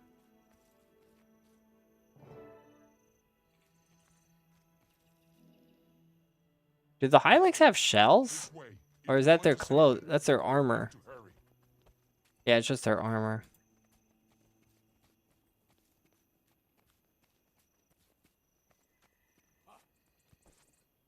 I want to play Guild Wars 2 again just for the lore in preparation for Guild Wars 3, even though it's prior to 1 and 2. Well, and they're going to have a Hall of Monuments for Guild Wars 2 and Guild Wars 3, so similar to Guild Wars 1 Hall of Monuments, it's going to attract a lot of players. I think a lot of Guild Wars 1 players who hate Guild Wars 2 are going to finally get into it, be forced to get into it in order to do the Hall of Monuments. I'm still disappointed that there's not going to be a Guild Wars 1 Hall of Monuments. But maybe there's like a story reason for that. Because when you think about it, Guild Wars 2 is too far in the future to have any kind of connection to Guild Wars 3. So there must be some lore connection with the Hall of Monuments that they're going to write in, right? My sister worked for a line based in U.S. ports, similar to the Julie on the Love boat. So the family got lots of perks. There were no meetings to set expectations for foreigners of American behavior. Yeah, I think it should go both ways. One of the main reasons I returned Hall of Monuments. Yeah, Hall of Monuments was very successful. I don't know when it's going to go live, because I seem to remember when Guild Wars 2 came out, the Hall of Monument rewards, or even before, I think as soon as Guild Wars 2 was announced, that's when they released the Hall of Monuments rewards, right? Guild Wars 2, your Guild Wars 1 character is a hero of the past, like the other heroes, so they're known way before.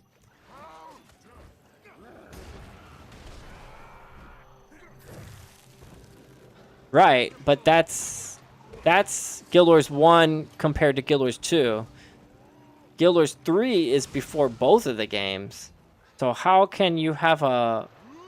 I guess we're going to be heroes of the future connected somehow to the past.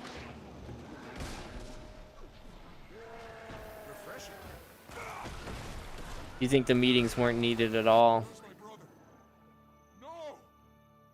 I mean, those meetings and expectations and everything are going to be based mostly off stereotypes, I would guess.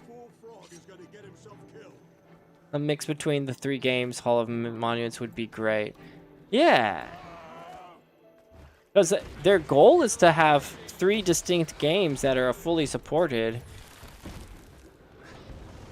It seems like having a Hall of Monuments for all 3 games would be like a good way to ensure that the population stays strong in all 3. How's your date with Jazeel going? Yep, our weekly Saturday Guild Wars 2 date going well. This is probably the most productive we've ever been. We've explored like 2 full maps. We've done a bunch of these story missions. Refreshing. I don't know if I got credit for this. Backporting would be so hard. New lore changes in Guild Wars 1, etc. Yeah, for some reason I didn't get credit for that. I must have missed some NPC earlier or something. We've got to tread lightly. These High-Lick Weird. This happened once before to us. We need to gain their trust. That means none of your grandstanding, youngster. Your brother fought for the right. How are you doing, Angry Caboose? Why would you take that honor from him?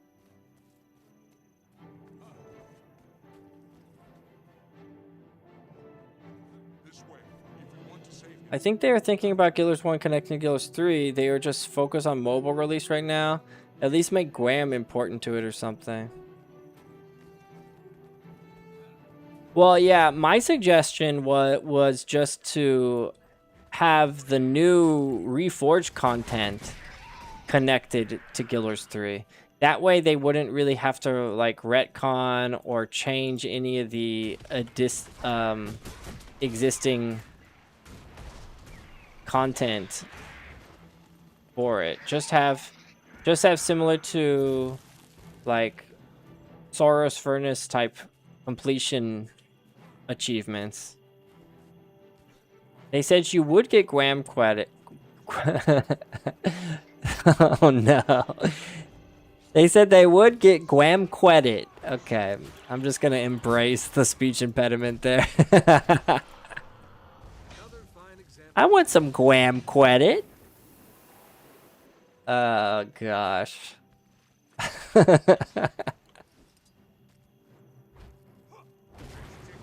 But yeah, it would be maybe not too exciting because the Reforged content is not that hard. But it, you know, depending on what they add, you complete both Forsaken Tunnels on a level 20 character and a hard mode or something. And then whatever else they end up adding. There is also some details about Reforged coming today. Ooh, Mod? Mod didn't tell us about that. I can play Guild Wars Mobile in the US right now since I downloaded Philippines. Oh, right. I was curious about that, Mod. Of course, I'm gonna be in the US after Reforged launches there, but oh, Mod did say something about it? Oh, I missed it.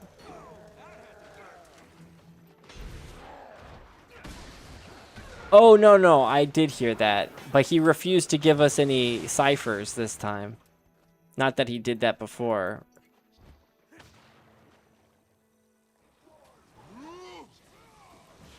He did not give us any hints about anything that was coming out prior.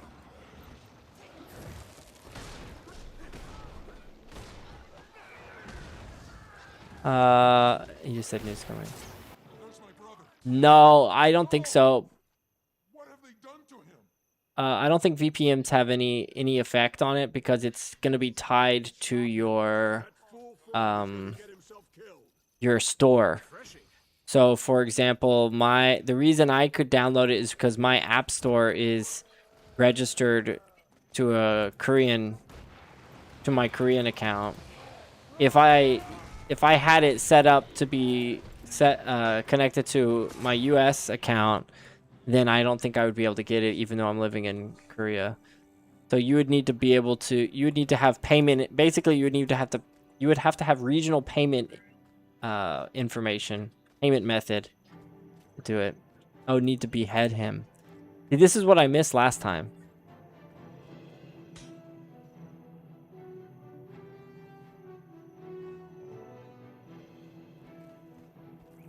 Wooden Potatoes is posting something? Interesting. Let me see. Maybe we can watch it together.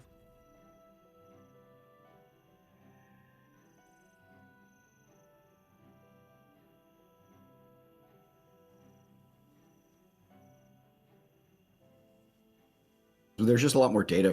Oops.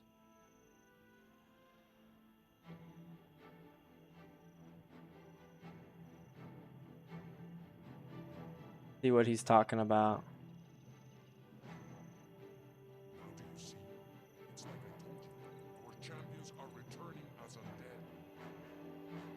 For us to kind of understand how this stuff plays now. Like when we basically released Eye of the North and the team shifted focus to GW2, we didn't have that same amount of understanding how the skills were being used as much. We did some balance things. We had a nerve like Ursa Way and stuff like that. But I don't know if I'm going to get... It was really important for us to actually look back at this. There's demonetized or anything for this. Collectively over the years that we've been able to kind of go through as well. So yeah, you got like 15 years of feedback now of people saying exactly. This is and so like that's been really, really helpful for us. We're not sitting in an ivory tower trying to make decisions. It's actually having some of these communications. That's one of the benefits of us actually having like an official Discord server that just rolled out at the beginning of June, is now there's one focus place that players know that we're always paying attention to. Because otherwise, like obviously we're trying to peruse Reddit or the discussion pages on the wiki page to kind of make sure we're keeping tabs on things. But we obviously want to make sure the players understand we are listening to them and taking their feedback into consideration. Yeah, and the other thing is when the game was being actively developed, you're always, you know, you release a campaign and then it's another campaign straight away with loads of new skills and new professions and then another one and then another one. So that breathing room never really happened for Guild Wars 1. So I kind of want to ask you guys about 2 weeks here. How is that dynamic and that collaboration actually working? Like I'm speaking to you guys I think so, right now. You're both at ArenaNet. But there is 2 weeks. He's going to ask them direct questions, so... Who's doing what? I've noticed people are trying to give feedback in the 2 weeks Discord, and then there's the ArenaNet Discords. Because it all feels quite ambiguous. It's... if you want... Like I mentioned 2.5 years ago, I sort of wrote a proposal at Amazon. They call them 6-pagers, although this was only 3 pages. And it outlined what we're doing. And then I was just like, it was just me. And I was like an indie guy with a salary, which is like the best thing in the whole world. And I was just coding away, finding problems, fighting bots. That was a lot of fun. Fixing lag issues. That was great. But then effectively, out of the blue, from my point of view, Brandon contacted Kristen Cox, who talked to me about what they wanted to do with the game. And they had some technology that would make it much more practical to put the game on mobile as a group. And I actually don't know how many mobile as a group. And I actually don't know how many employees there are. I should. I don't know. Oh, wow. 6, 8. I don't know. In that range. Okay. And they had the UI experience. I can't write our UI code. I can copy paste really simple things. I do not understand it. There's some neurons missing from my brain, but they are amazing because they've done the Steam Deck UI and they've done now the mobile UI in just record amounts of time. So they show up and they're like, yeah, we have this idea of what we can do with Guild Wars. I'm like, well, that's what I want to do, plus mobile. And they're like, oh, well, I know how to adapt what our tech does to mobile. I'm like, dang. So it was magic. And, you know, I've mentioned before, Brandon and I have done some pair programming, you know, remotely, where we're both changing stuff at the same time, you know, especially like integrating like the new login system. You have to have a whole new login system every time you have a new platform, it seems like. Just working together and sort of on the same page about so many things. It's just stunning how in sync we were from the beginning, and it saved so much time. And the fact that I could trust them, I just dump Hey, thank you, tons Debone. of information and updates on You them. don't got to do knowing that. with confidence that Just for you your know, it wouldn't gamble be on abused demonetization. for Wow, loss thanks or for that, man. anything. I wish I could describe more fully. I made the live sort of the mind stream. meld Get the that heck out of here. started when we Hey, what's first up? Have it Are down, you fat. telling me that mostly 2 weeks is relating I would to love to play with porting you sometime, efforts man. outside of, you know, It balance started. as well? That's how it started. But then Foggy got more and more involved in pitching us ideas for content. The risk I think that I'm We're watching nervous this of, and I Wooden think a lot of Potatoes people interview are nervous with of, the is, okay, developers. The majority of the work, the majority of the porting, the majority of the art will be done by 2 weeks, but 2 weeks are liable to maybe move on one day. So to what degree are 2 weeks in it with you? Like, how much do you guys collaborate? Oh, it's a good How many question. people on the ArenaNet side are working on Guild Wars 1? And like, why is there even a distinction? Why is it not just hiring people to ArenaNet? I mean, it's circumstances. As I alluded, like we had a long-term plan, and then when we were contacted by Brandon at 2 weeks, he had an idea of how to improve Guild Wars that was quite congruent with what we were doing. And it's just been a mind meld, and I know it's hard for me to say what each person does because we're all Well, in we can this do together. Twilight Arbor now. In terms of living in the code, they live in the code.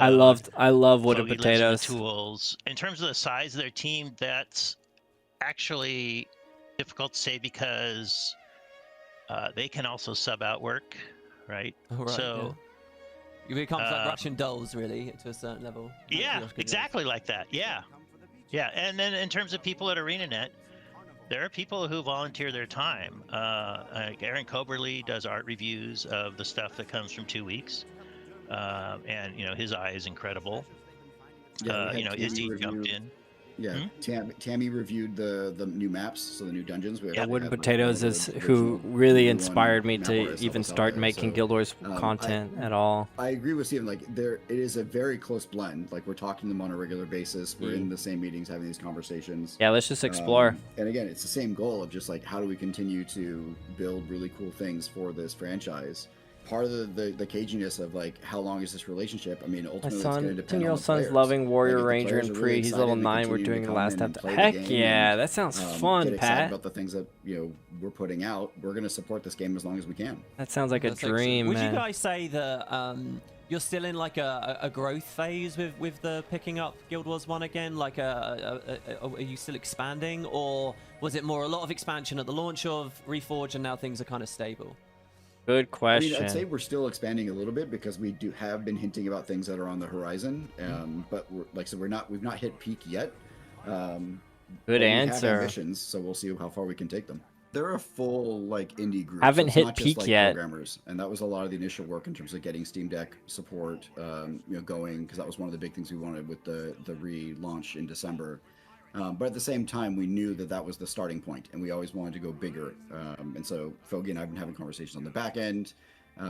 We had support from Matthew Moore for a little bit, another GW1 veteran. And so there's been a number of people that have cycled through that have been helping out behind the scenes. And like I said, Elementalist Ranger is a art great support, combo. So, it was always kind of these stepping stones. So there's kind of two parallel things happening. One always, which is the goal of we wanted to get to Steam Deck. We always wanted to get to the handheld kind of capability. But at the same time, we knew if we were going to do a new launch, we had to make the game easier to get onboarded. And so that's kind of add new content, but also make things easier for players to get into the game. And one of the things that we most recently added was like a new quest that helps brand new players in Prophecies, so that they don't ever run into a place where they don't have any quests in their log before they get out of Oh, I never looked at those new quests yet. So there's always kind of that balance. Yeah, and you moved Yeah, and the pre-searing- enter mission button as well, which Yes. tripped a lot of people up. Yeah. So pre-searing, everybody loves it, but when we really looked at how you play it, a lot of people do about 3 things and go talk to that dude and go into post-searing without realizing they've missed out on a ton of stuff. Right. So we wanted to guide people through it in a much better way. We wanted to make it more fun. I really think that's where people should start playing the game and then jump over to Nightfall to get heroes. But then we introduced a hero. Prophecies was the first one made, right? And so its pacing is quite different from the other two, and we wanted to improve the pacing. Just make the game accessible in that way as well. You Not can't just really like just on pop physical over to devices, Nightfall but in after terms of how you come up pre-searing, to it, though. which is also why you get all 3 campaigns now. Like, Oh, you play everyone it on should be Steam talking Deck, about the Dabone? game, I think, you know, and be able to jump between the campaigns and do what's most interesting for Literally each playing on campaign controller without, with him. feeling Phenomenal. like So they've all glad they been went to segmented That's into so groups. cool. This might Sounds be a bit perfect silly for of me, but I casual thought it was quite couch cool that you could add Devonna co-op. and Althea as heroes to Oh. Prophecies now. Because it used to be heroes were like sold as a part of Nightfall, but as a separate thing. But that's not a separate thing anymore. It's the game. You get heroes if you play GW1. So have heroes. And on that note, do you guys have any thoughts about heroes for factions as well? It also doesn't have any heroes. There's a couple of heroes, but they came from like Eye of the North and Nightfall, so like Zenmai. Oh, that's true. That's true. Yeah, Beyond Good. Yeah, but I hear what you're saying in terms of there's no like native to the early game of factions.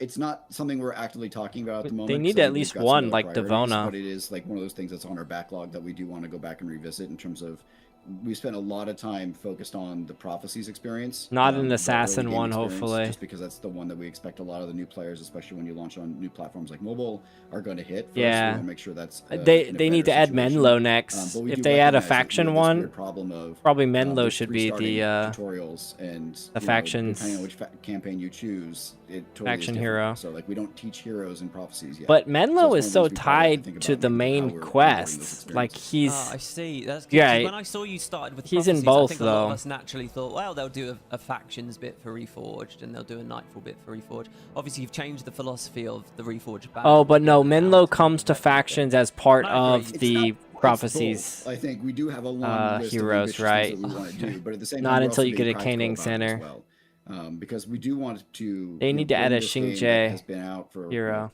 so many years to new players and see if we Usually can with keyboard and find, mouse attached, I don't kind use of in this controller kind of other than age, my macro retro pad. age of people going And back also and playing classic monitor on my versions, that XR maybe there's a glasses. Steam newfound screen is a appetite bit for a small. younger generation that wants to come in and see what this game was all about. Spinning back to 2 weeks. Another real Rit quickly. hero? So is it a Yeah, temporary Zayri thing is with a little 2 bit weeks at hard the to moment? My get. understanding is they're independent guys with their own ambitions. Do you Oh, think sorry. I that didn't eventually realize we're they'll doing be this. parting ways and it will just be an ArenaNet thing to work with Reforged? Or are they growing? Because I think last 2-3 weeks ago, Lindsay Where's this Murdoch hero came point? back to work on Guild Wars 1, but she's Oh, with here he 2 is. weeks, right? How's that going to work out long term? Well, she's doing design work on whatever might be coming next, and and her background is pretty extensive, and oh yeah, you know, yeah. So, I don't know. You know what they say. You know, the future is hard to predict.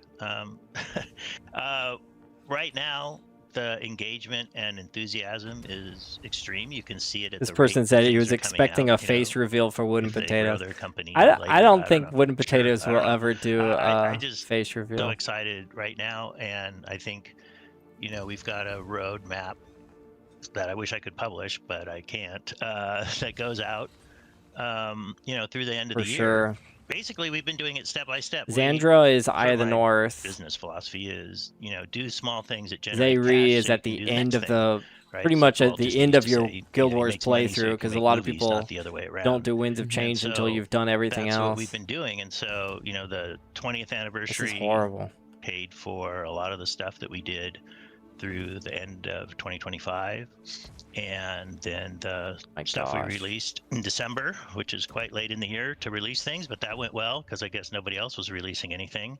So that's paid for what we're doing now. I think as long as we keep being successful, we're all gonna want to keep doing this. Okay, so I was curious about that. Obviously, you they do consider Guild Wars Reforged a success right now. Announcement that the big Guild Wars 3 project is coming to I mean, PS5. of course they're gonna say that, right? Is consoles something that you guys are going to be looking at with Reforged? Do you basically have a long list? Yeah, I was of thinking other Professor platforms you still Guy wanna hit? or Never say never because we put in Chio. all this controller support, but our focus is on smaller form factors because of the age of the game. It can run on these things really, really well.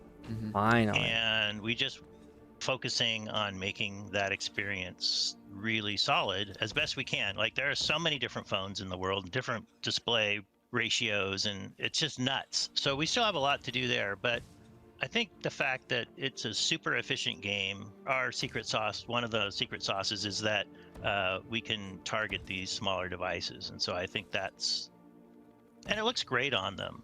Yeah, it's kind of a console, It does. advantage It that the looks game's a good. little Yeah, bit like The bigger. console, if resolution you of really the want to phone do a remaster, looks really you know, and good. put it in a different rendering engine, and it's a whole different ball of wax. So I'm I'll tell assuming you it's the what, same it's with a Steam really Deck good too. idea. The Steam frame, just personally for me, I'm a big geek for the Steam frame. I would love to see GW1 on that. If it could be played Wait, in what's stereo, Steam oh my frame? God, that was like my dream. Is Steam port. frame If- different than and Steam maybe, Deck? because it's so efficient, maybe Yeah. that's not an issue. I mean, people have hacked together stuff before to see it in stereo. If The it ever one comes balancing out. point that we have to do on the logistics The side, Vona though, is an like, easy as we're pickup. talking about new Menlo not platforms, needed it as a does mean that there's wingman. an upkeep cost, right? Because I whenever only we're picked up doing, Devona last night. It was not easy. Talked to her in necessarily Lion's content Arch patches, twice. Yep, but that's if it. we You need get to her make for changes free. to the executable, like that needs to go through Apple now and Google. And so Yeah, when you start Wooden talking Potato's about asking adding great console to questions. that, then each platform holder has their own requirements. that you have Oh, to meet as Steam well. frame So is there is a balance. VR. Like, I it would see. be cool if Guild Wars was on every platform, but again, we're still a relatively small team with big ambitions, so we need to balance that. I want to ask you a little bit about the live team. I've always been really curious about the live team. Oh, Because I obviously the did. big I story that's completed going it, on here Jazeel. Is, you know, GW1 was You gave closing up on it? down. No, The Hall of don't Monuments give was up. kind of to, well, it wasn't closing down, but the Hall of Monuments was being used to basically push people to Guild Wars 2. We had the live team during Guild Wars 2's development, and then as soon as the sequel came out, it just kind of quietly went away. But there were a lot of plans that they had in place. There was like an idea for a Nightfall chapter. I kind of view you guys, I don't know whether you view yourself this way, but I view you guys as like a new live team. You're relighting that torch and carrying it forward. Does the old live team guide you in any way? Are you still interested in ideas that they had that, you know, never landed anywhere? Or is it I all mean, I kind think of we're just like, we're not like a new live team. We're an evolution of the previous one because there are some things that they laid the groundwork for that we are continuing. You know, you mentioned the Nightfall Beyond. Like I wrote the original campaign for that. It would be really cool at some point if that comes out. But that obviously, Oh it's my not God! necessarily- Wait, really? You wrote the? You've actually did a lot of writing about what that would have been. Yeah. So, but yeah. That was the He last just thing I actually casually did in drops Guild that. Wars You 1, can't just mention back that in the day. It was kind of casually. highlighting where all that stuff was going to go, who the key characters were, and that kind of stuff. I gotta But, ask. So, again- was there a day where they basically said someone had to say to you, "Yeah, sorry, we're not going to be able to do this"? And that must have been crushing. It's always, but here's the thing: we put a lot of love into these projects, and it helps drive the stuff that we end up building, and we learn from all of them. Whether it's the things that get Factions are successful, questions, the ones yeah. that don't get made, the ones that aren't received as well. Those are all experiences that help us define who we are as individuals, and I the love lessons that we factions so learn. much. So, it was obviously sad when GW1, the original live team, was kind of winding things down. But at the same time, they were trying some additional things as well. So after War and Kryta, like they actually started working on the original mobile version of Guild Wars 1. It was kind of ahead of its time, and it wasn't something that was super practical for a number of different reasons when it was finally kind of put to bed. The but hardware it was one of those surely things wasn't there, right? Phones weren't that powerful at that point. Right. Yeah, there was a number It of was, factors. but it was actually running on a phone. Yeah. And we were like, I remember that, and that definitely influenced me. Wow. And that's part of the thing where it's like it's not like we're entirely separated. That's Like, there are crazy. ideals and things that the groundwork has been laid for that we were able to pick up and say, oh, they started with this, we can continue to run with it. Maybe not necessarily all the code 1-to-1 because decades have passed since then, but at the same time, the inspiration is definitely there for some of the things that we're trying to accomplish. That's really cool to hear. And the other thing is, you actually have advantages now over them. Like you just mentioned with the art, there was very limited art from the live team originally, but now you actually have stuff like we've already seen dungeons come in over the past few months. Yeah, exactly. And this is where again I feel they definitely were inspiring to us in terms of where we are today, but they're also a good legacy. Tar that, Heel okay, loves if that's Livia. What they were able to do. We need to be able to at least do that or better to be worthy of the player's trust. On a more technical side, is there? I was curious about this. Obviously, the story at the moment is there's all these old tools. They've got cobwebs and dust all over them. You've got to dust them off, figure out how it works, map it onto modern development. Is there anything that used to be really easy to do that now is a complete pain in the ass, and you've It's a really pretty got to good figure question. out how to work it out? Like, is there like a big bottleneck that you guys are working on? Either you or 2 weeks. I mean, the UI is like the UI is the same basic structure as in Guild Wars 2, but Guild Wars 2 had years of improving it and putting all kinds of accelerators in and making it way easier to code for other programmers who didn't have to be able to manage this thing in their head that I can't do. So there's stuff like that. that's difficult. Of course, redoing all the login. I know it sounds like nothing, but it's the Code Monkey song, maybe manager wants to write GD login screen himself. That happened to me, manager, and I had to go change some of the login screen. And I'm like, this is horrible. It's just so many places it can go wrong. Now, to be fair, Brandon did the really heavy lifting. It's not that the code overall, there's 2 places. The code overall is just amazing. Like, there's super disciplined from the founders in terms of the gameplay. But the other nightmare, the true nightmare, the thing that is hard to recover from is, and I don't even know if I can explain this, but there's business logic spread throughout the game. And you think, what's business logic? Well, business is logic. Like, there's a place in the code that says, well, if I pre-ordered Eye of the North within this time range, then I get a discount over here. And that's like buried in some database code, and you're like, what? And what could trigger this? And the CD key system, and which now, feed is the gameplay and which one is the video? And then the rules, we collapsed all 3 campaigns together, but then we're separating them for mobile to make it lower risk, right, for people, so it's cheaper to pick up the game, even free on the ad-supported one.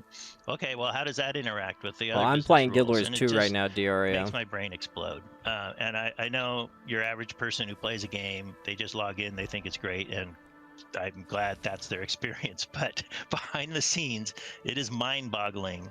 And then, like Z mentioned, I would never guess that the login would be that complicated. And what's important, and there's GDPR, and there's rights requests that you have to satisfy for all the different platforms. It just so it's not the game, it's the things that change in the world around the game that are really hard. Well, that's kind of cool to hear then, actually, that it's not necessarily the game. So what I'm quite curious about, and I think a lot of people will be quite curious about, is if we look at Utopia, right, the story is that there were a lot of quite dramatic things the studio was starting to want to do.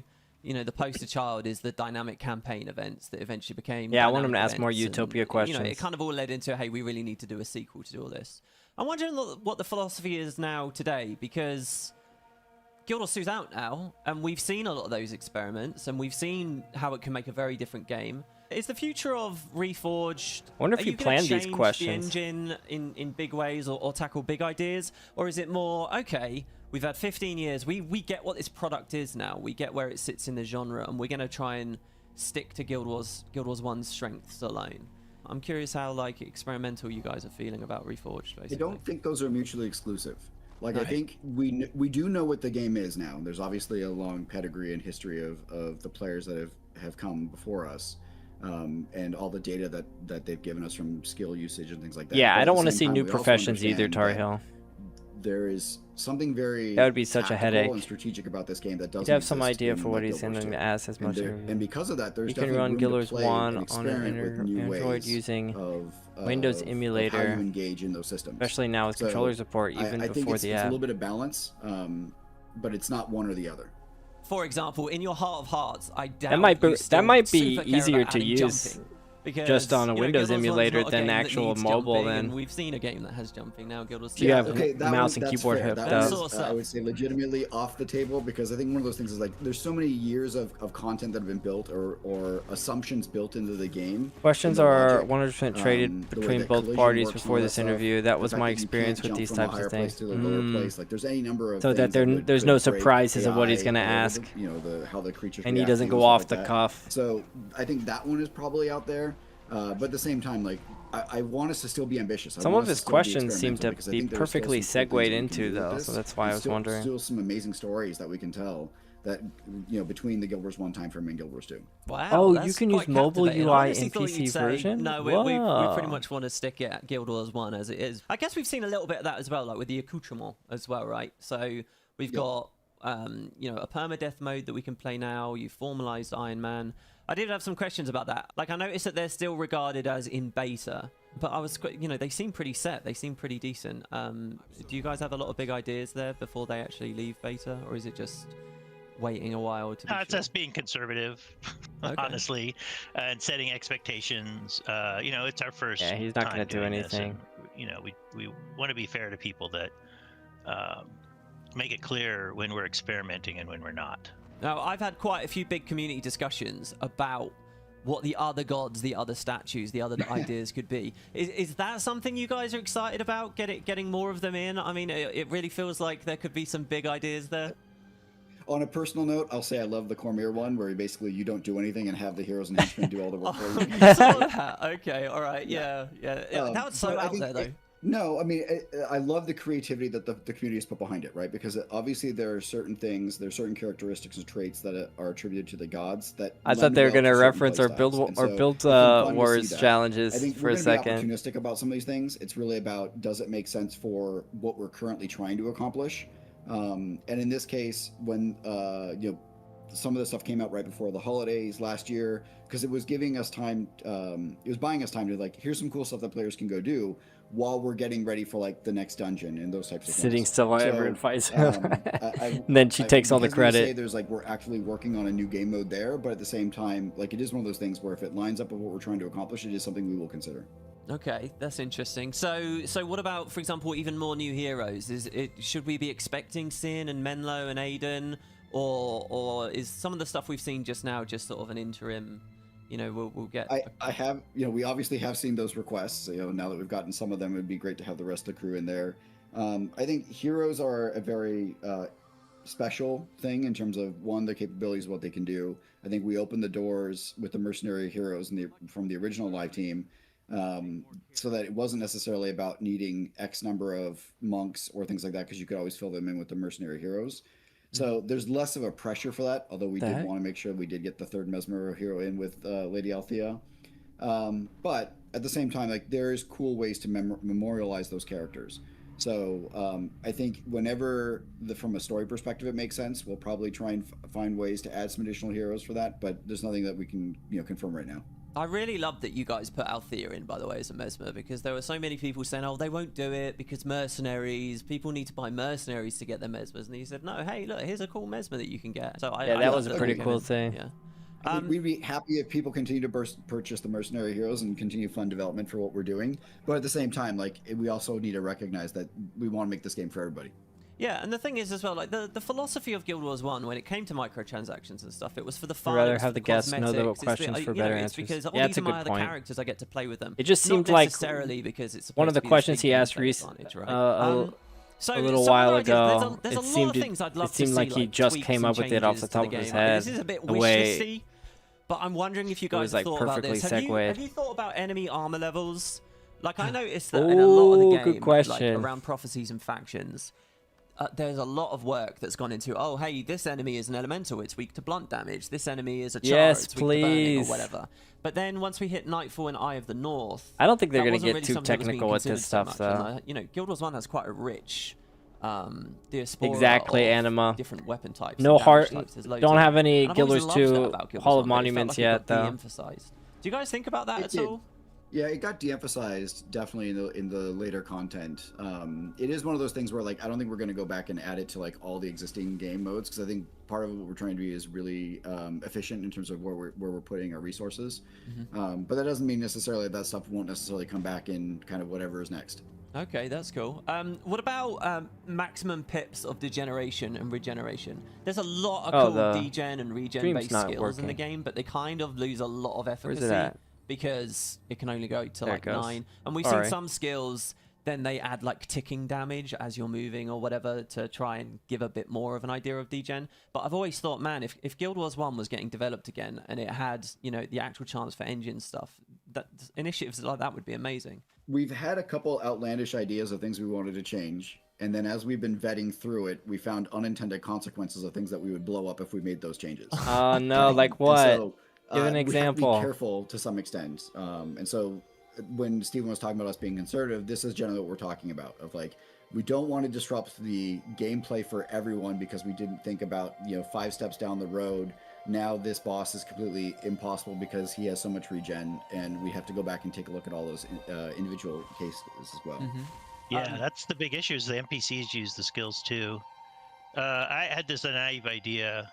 Yeah, they've always had to be careful about that, right? We were chatting on but they Reddit, still went ahead and changed the wells, and wells spreadsheets of all the totally of all the different nerfed skills all and then let the the community have fun with it. all the enemies that use wells because they just And suicide. that was before I looked at how every single skill has a piece of Please, C for code new that heroes, just create new implements all NPCs. kinds Quit of using the henchmen as heroes. special rules. Like there is no big master spreadsheet of everything. It's so Yeah, it feels a little detailed, weird. how various But skills new work and how they NPCs would interact with require other more skills, writing. all in programming. Potential I don't for, think they're as willing Z to said, do for that. unintended consequences is really high. That's not to say we won't consider it, but it just takes us a little bit longer to vet through some of those things to make sure we don't just blow up the game. Okay. Right. You have to audit these things before you make the change. Talking about unintended consequences, just by nature of redeveloping the game and all this renewed effort, the economy has been changing massively. Are you guys like focused on that? You know, ectos are so expensive at the moment. Do you guys just have to Ectos the are chips expensive fall where at they the may moment? are, or is it like, okay, we're really supporting a community here now? We're thought they're responsible cheap for at the economy moment. to a certain degree. Like, Well, for me, you know, putting Oh, all the it's logging 20K in, each? and I get alerts when like the trader stops. Oh, working. so that's why I saw an started arm modifying the brace was economy because it 25 was just, ectos. I was like, oh, it that was just seems stuck, cheap. Right, the imbalance between people buying and selling just. Wow, made that's it not actually a work. pretty good deal So then. I 25 would ectos for an adjust the arm sales brace. of things and prices, and the first time I did it terrified me, and then If after I each- did it a if few each times, ecto I is sort of saw the 20K. patterns, I was less afraid, but generally the idea is it is a player-driven economy. Wow, you know, and people have proposed I haven't some looked at ideas the for ecto price in a traders long where, time. You know, when they run out of supply, that they'll do a default thing, which if I had time, I probably would have implemented by now. As it is, you know, I make occasional tweaks, but these things also balance out. Like if ectos are super valuable, then people farm them more and the price goes down. And also just looking at Guild Wars 2, as prices move all around. Yeah, I saw a guy in Embark You know, as content comes out, people can offering farm to different things. buy, offering I to don't know, I pay think it's 25 pretty ectos healthy, for and it's actually an arm engaging brace. I should have be dealing with sold this one sort of then. live economy and not a overly managed one. I learned from Izzy on the GW2 side about nudging the economy as opposed to trying to just try and fix it. Because when you try and do massive changes, there's huge ripples effects of what actually ends up. They really how need to players react the learn changes more that into actually damage happen. types So, for foes and in this pets with case, mitigate. you know, we are aware of it. We are stewards Yeah, I of the really game want them and to the economy to therein. focus more on And so damage it's one of those types things where we do have to be very careful and about armor the types of things that we do. armor But types. it is also part of the conversation whenever we're talking about releasing a new piece of content, what the reward system looks like. And we don't always get it 100%, and then we have to go back and make a couple changes just to make it so it's better for the players. Yeah, I know, think I one of the wish they tricky would, though. topics, I honestly, I'm very ignorant on the current state of it at the moment, but for a lot changing- of those quiet years, changing my understanding PC is there was stuff, a lot of it's botting always happening to sustain concepts risky. for the people who wanted to speed clear, and the community was kind of settled into that. And now, and like Z-keys with the bots in Ran Marines, which I know that you fixed SCW about a year or two ago, and now Z-keys have spiked again. It's like these are all things you Z-keys guys spiked too. suddenly have to consider again, right? If you're going to be stewards of an active game. And I actually spent a lot of time thinking about Yeah, how that's what important the bots Diario were was to saying. the They're 22 economy, plat. and ultimately came down on it's still better to get rid of them. But just so people know, I actually Well, put it's have thought been ruined into for the AI, how surprisingly. important Yeah, that's what I was is the way mentioning. the game has evolved over the years. That part of it. Oh, and, maybe my YouTube has a big they're delay. not good. It's better. I was just for saying that. players to organically build the economy, and you know, bots are a never-ending battle. But I did think about it. Oh, he said bots are a never-ending battle? Really? I can't remember if you guys have answered this in a recent interview. Battle, eh? But what's the current I didn't thoughts realize or they were feelings fighting on bots. a weapon mod trader? People really want to be able to buy weapon mods on a trader, just like you can get insignias. Weapon mod? No, I don't think. Just I like how don't the die agree trading with and stuff that. works, but that's a gap in Guild Wars 1. But that gap has also created like a big culture in Kamadan. Yeah, I don't like. Is that a conversation that's happened among you guys? I don't We're like always the weapon. looking at what the feedback from the players is, and sometimes there's quality of life changes that we can. No weapon address mod trader, relatively please. simple. And if we can, we try and address those where we can. Which is Not more of a sure on delay that than one yet, just YouTube for because you? of, like, the Okay. complexities that go around it and how we needed to think about it. Mm-hmm. But it's on the discussion list that we've had. Okay. All right, catch you later, Jazeel. It was fun. We got a lot done today. So obviously you've released on mobile GG's, now. Jazeel. And in a way, you're kind of pinned now to a certain system requirement level, right? You can't do really, really crazy new textures and shaders and stuff like that because the performance on mobile might blow up necessarily.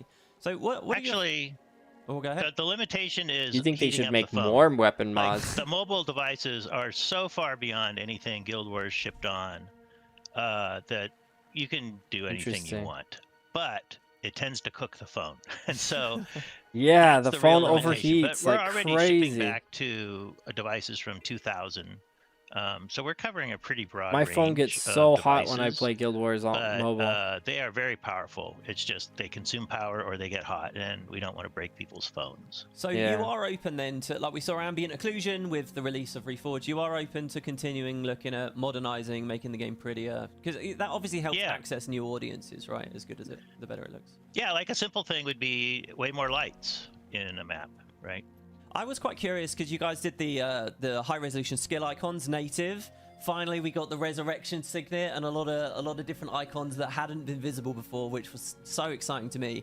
I'm wondering whether On you mobile might be able to do devices, I stuff think like it's that gonna for be a other lot areas ahead of UI. work like in the on mobile, I optimization noticed department. when Oh, you for open sure. the inventory, it's a big, beautiful. It starts screen getting you get hot there, but immediately. It also makes the like equipment icons and stuff, the item icons, look a bit more low res. Do you guys still have like source art for that? Do you still have high resolution assets that we might see come in, textures, skyboxes, stuff like that? Yes and no. So no. So for the skill updates, I think Yes 90% and no of them means we no. found higher res source art, or 95%, almost all of them. But then we had to go manually touch up the other 5%. There's this whole build pipeline that is easy to trace, but then there's where the source art is stored, which has not been as curated as we may have liked. So it's sometimes hard to answer those questions about. Okay, because what it's we can spot. do. You might not have a full Don't set forget of to take a items. It'd be real weird good to look only at- do a third of them Right. or something. So Right.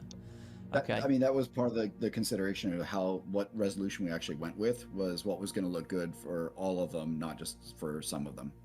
Yeah, and I think I remember when the update came out, some of the skill icons had very like different visuals on them, and like you'd actually obviously had to in the modern era go back and create some more art for that. It's Which was actually a lot of always the fun hardest because part some of of those exploration skills is were, finding like, the last icon that was originally created points didn't of match what interest the that I skill missed. was, and so it was a chance for us to kind of adjust some of those. Yeah, I was looking at Tryptophan's signet last week. Was that always a turkey, or was that a generic art? I can't remember. It was the turkey just made very recently. I'd have to go back and look on that one specifically. I can't remember. I don't think it okay. was always That's a funny, turkey. Tryptophan. That's funny. I want to talk about titles. Okay, so as Reforged continues, so far we haven't seen any. And correct me if I'm wrong. We haven't seen anything with titles with Reforged, right? We've seen the badges go on Right. to existing titles, but we haven't What seen I new was just titles. talking about earlier. Presumably there'll be new titles coming up eventually. Have you guys thought about God Walking Amongst Immortals at that point? Have you thought about going? Yeah, it's currently 30 max, but if there were new titles being added, suddenly it gets easier to get. Do you add another tier? Do you go to 35? Do you go to 40 Super God Walking Amongst Immortals? Keep the mod Have any of farms, these but discussions been happening? freeing. We're gonna do it that if you do it Add entirely a new on account mobile, mode, a it's character gonna be creation, a God walking cafeteria, amongst popular your mobile. restrictions. Yeah, I That's agree very with that, good. Tar Heel. I like that. Are you committing to that, Steven? No, I'm The not. Bone wants to have a mod. I mean, merchant? Titles obviously is I one of don't those reward know. It systems feels we weird haven't to me. touched yet. I mean, we've done heroes, we've done consumables, things like that. It is part of that conversation because we do want to make sure that there's an extensibility here to the work that we're doing. But we're also at the same time, we recognize that there are certain titles that are hard to get for not great reasons. Cartographer, I think, is a good Oh, I'm so example of glad this. you mentioned that. Yeah, that's like that's a weird friction thing. I think that new players coming in, they'll be like, yeah. oh, "This is a bit strange. This isn't modern." Yeah, exactly. to So figure we that- are yeah. taking considerations of looking at how do we make it, how do we make the experience better without invalidating what people have done before. I wonder if he's so going to that ask there's a about balance there for Guild Wars sure. Toolbox. But at the same time, we are also considering, when we do new pieces of content, what do the reward systems look like? Should there be new titles? And obviously, if we add new titles, there's a conversation at the meta level of what does that mean for the God Walking title as well. Another question. The mobile UI is amazing. Really cool to see the split skill bar and stuff. People have been a bit mixed on it, but the new party window, a lot of us are really liking, where you actually get the profession icons on there. Party window and they're is like bugged, split, and I don't like the secondary, and the primary. profession Are there any icons. plans to enable that for just the regular players on other clients? I think you're just going to find over the next year, it'll be that same thing. Think time will happen, and we'll get a chance to step back and look at the whole thing more globally and take whatever we can from whichever UI is got the best presentation and move it around. On the party note as well, have you guys thought about transferring party leader status? Because I might be out of date with this, but I'm that's pretty a sure good it's still one. a bit weird, right? To be the party leader. It is, and we run into it when we're testing as well. Somebody has to leave, and then the party disbands, and we're rebuilding it. So I think that's part of like us still going back and playing the game, is making sure that we are feeling the pain that the players are feeling. Yes. So that we know that, hey, look, this is something we still need to address or make better. So that's one of those that, you know, I would love us to see get fixed at some point. But again, it comes down to timing and priorities. Okay. Speaking about playing the game, and why I asked you if you guys used Toolbox earlier. I missed that Toolbox has question. the remote Jinlai chess. I missed him asking access. about Is Toolbox. that something you guys are interested in bringing into the game? I know that people are a big fan of that one. So it's nearly trivial to implement with a key, right? But and I could have done it any time over the years, but I decided not to, because I think by default having the game more immersive is better, and having to actually learn and explore areas is better than just going into an outpost and clicking a button. Yeah. But I know after a while you get sick of it. So, but then there's Toolbox, and so I have a tremendous amount of respect for what they've put into the game, and they are very player driven. And so it is tempting to take some of the easier stuff and just put it in the game. But since it's covered, like, maybe we should put our effort into the things they can't do. Yeah, no, I think that's a reasonable perspective on it. It's very similar in Guild Wars 2. I felt exactly the same as you for years and years and years, and then finally caved and got like the remote bank thing in that game. And now I use it all the time, but it is less immersive. And, you know, maybe the fact that there's a barrier to installing Toolbox means the majority of people keep the immersive thing, and those who really want the QOL, they just have that little hurdle to climb it. It kind of self-regulates in that way, you know? I don't really like I think the other thing having I to wanna use an focus on is add-on. more I wish like, it would why do people be feel like they need implemented. that? And obviously with GB1 there's a much higher inventory pressure, and so I'd rather go solve that problem. Okay, yeah. And actually, the problem I want to solve is finding people in an outpost. Like, can't I just type their name and you can at least give me a hint where to go? Oh, yeah, yeah. Well, yeah, because you have to type it in and then you have to click them and spam space. But if they're out of compass range, it's grey and you can't, and it's kind of... Never used it? How do you guys feel about, like, the whole global LFG idea? It's really hard for me not to use it now.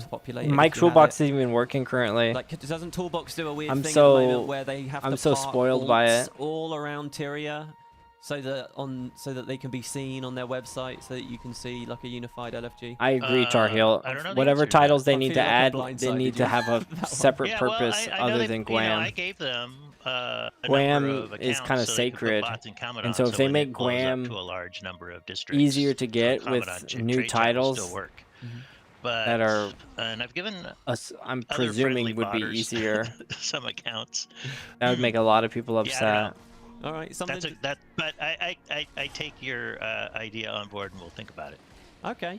All right. Well, look, guys, that's pretty much all the major questions I think that we've managed to whack through. I don't know at this point if there's anything you feel you wanted to talk about that I haven't really prompted you. You know, we've talked a little bit about what new content we might be working on, and I just want to suggest to you and your listeners, suppose you had a game that had nearly 1,000 pretty well worked out skills, and you wanted to do some new content in a clever way. What would you do?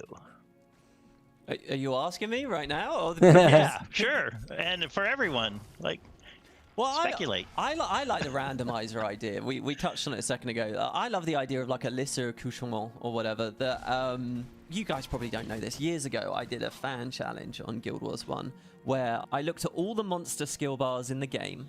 I set them up as like mini hands, like mini decks, right? And I said, okay, I'm gonna play a mission. I'm surprised they're not mentioning Uber Uber Officer and the Guild Wars challenges. challenges. So that means I have to play as a Kappa in this mission. So I only have those Kappa water magic skills, and then and the idea was to do it on all my heroes and stuff. It was incredibly tedious to set up and go through and do as fan rules. But I've always thought that there's so many skills in Guild Wars 1 on that party any leader. kind of randomizer is just like I've been looking at how popular randomizer I'm too tiny, categories are Angry on Caboose. speedruns and things. And there's so many ways to do it. You can randomize the portals people travel But through, that's been my randomize whole individual idea, skills, is randomize pack mix of I want them mods. to implement There's a something lot of like untapped Build Wars potential Challenge, there, I think, just 'cause randomized Guild Wars as an RPG a is so robust and it has so randomized many dungeon or randomized daily that would be my thought. daily I don't know. quest or something. So Well, I don't even know. just your speculation is like, this is why we get excited about this, because we're having similar conversations about what does that next iteration look like. Interesting. I wonder what you mean by that. That's really, really interesting. Oh man. Okay, and then there's the story. So it's very, very exciting times for Reforged. Z, is there anything that you wanted to touch on that maybe we? I mean, I just want to reiterate like our gratitude to the player community, both from the GDB1 side, the excitement that the GDB2 community had when we announced mobile was super great. People who've come back and tried it, people who are playing it on all of the platforms, some of the platforms. It's been super helpful for us just because it's great to feel the love, but at the same time, this is why we're doing it. So as long as people are excited about Guild Wars 1, we'll be here continuing to make us the coolest, shiniest thing we can. Wow, well, that's brilliant. Thank you so much for your time to the both of you today. It sounds like very, they're done. very cool. And hopefully I'll see you for another one at some point. That'll be very, very awesome. Yeah, thanks. Been fun chatting. And we'll see Yeah, what the until next time, announcement's friend. like. Thank you.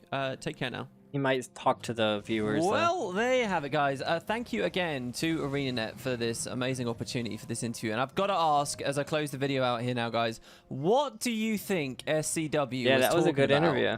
when he talked about the 1,000 skills? What would you do? That was definitely an interesting hint there. What do you guys think they have cooking?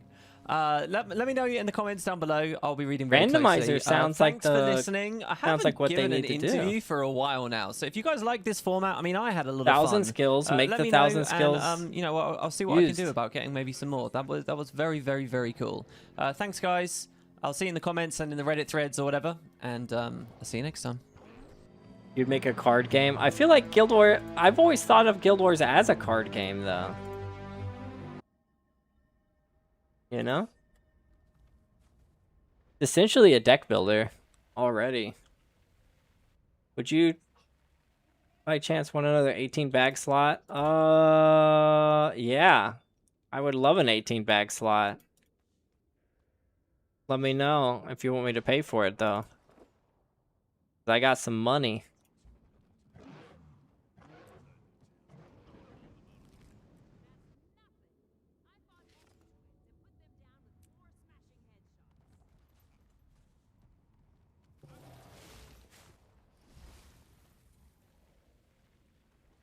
I don't think a card game would break anything, a mini game inside the game or whatever. I mean, that's what, like, Polymach. Polymach is like Pokemon inside the game, and everyone hates it so much. I don't know if they would devote their time to another mini game like Polymach at risk of just pissing everyone off. Everyone hated Polymach. It kind of grew on me after a while, but yeah, I agree. Polymach, not it. Get the heck out of here. Angry Caboose loves Polymach. I always end up liking it more the longer I oh, I'm losing my voice. The longer I spend time playing it. But then once I finish the quest and get all the assurance skills out of it, I'm always like, okay, I'm done with it.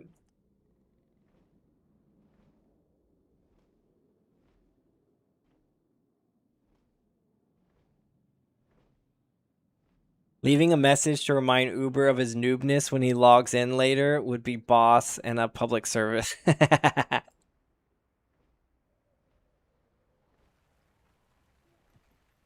All right, thank you. Thanks for hanging out. Have it down, Pat.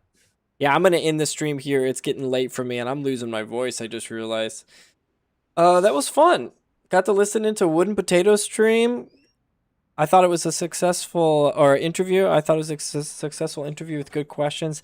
Really more mystery than answers, though. And they're dropping hints. But yeah, excited for what they have in store for Guild Wars 1. Speaking of Guild Wars 1. Oh, you sent me something. Thank you, sir. Look at that.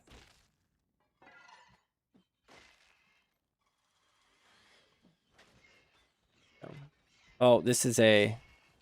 Let's get out of here.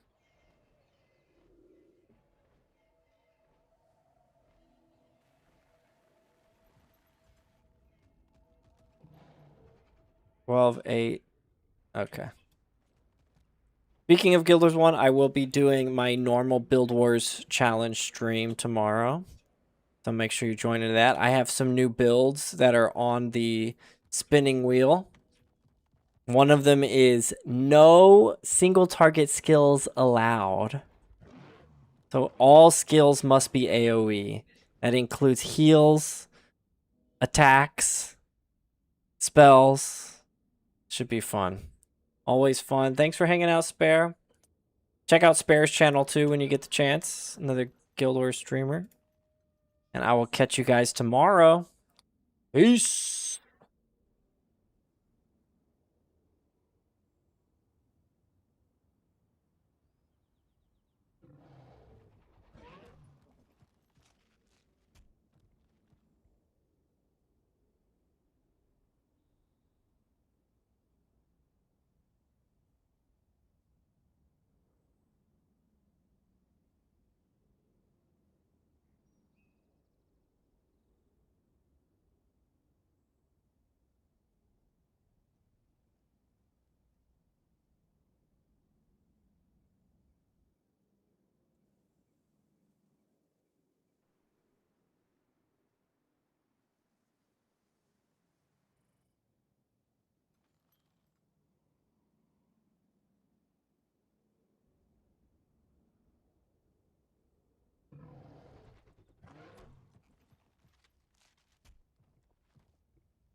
Dark Hill and Olivia hate Polymon. Alright, I'm out for real.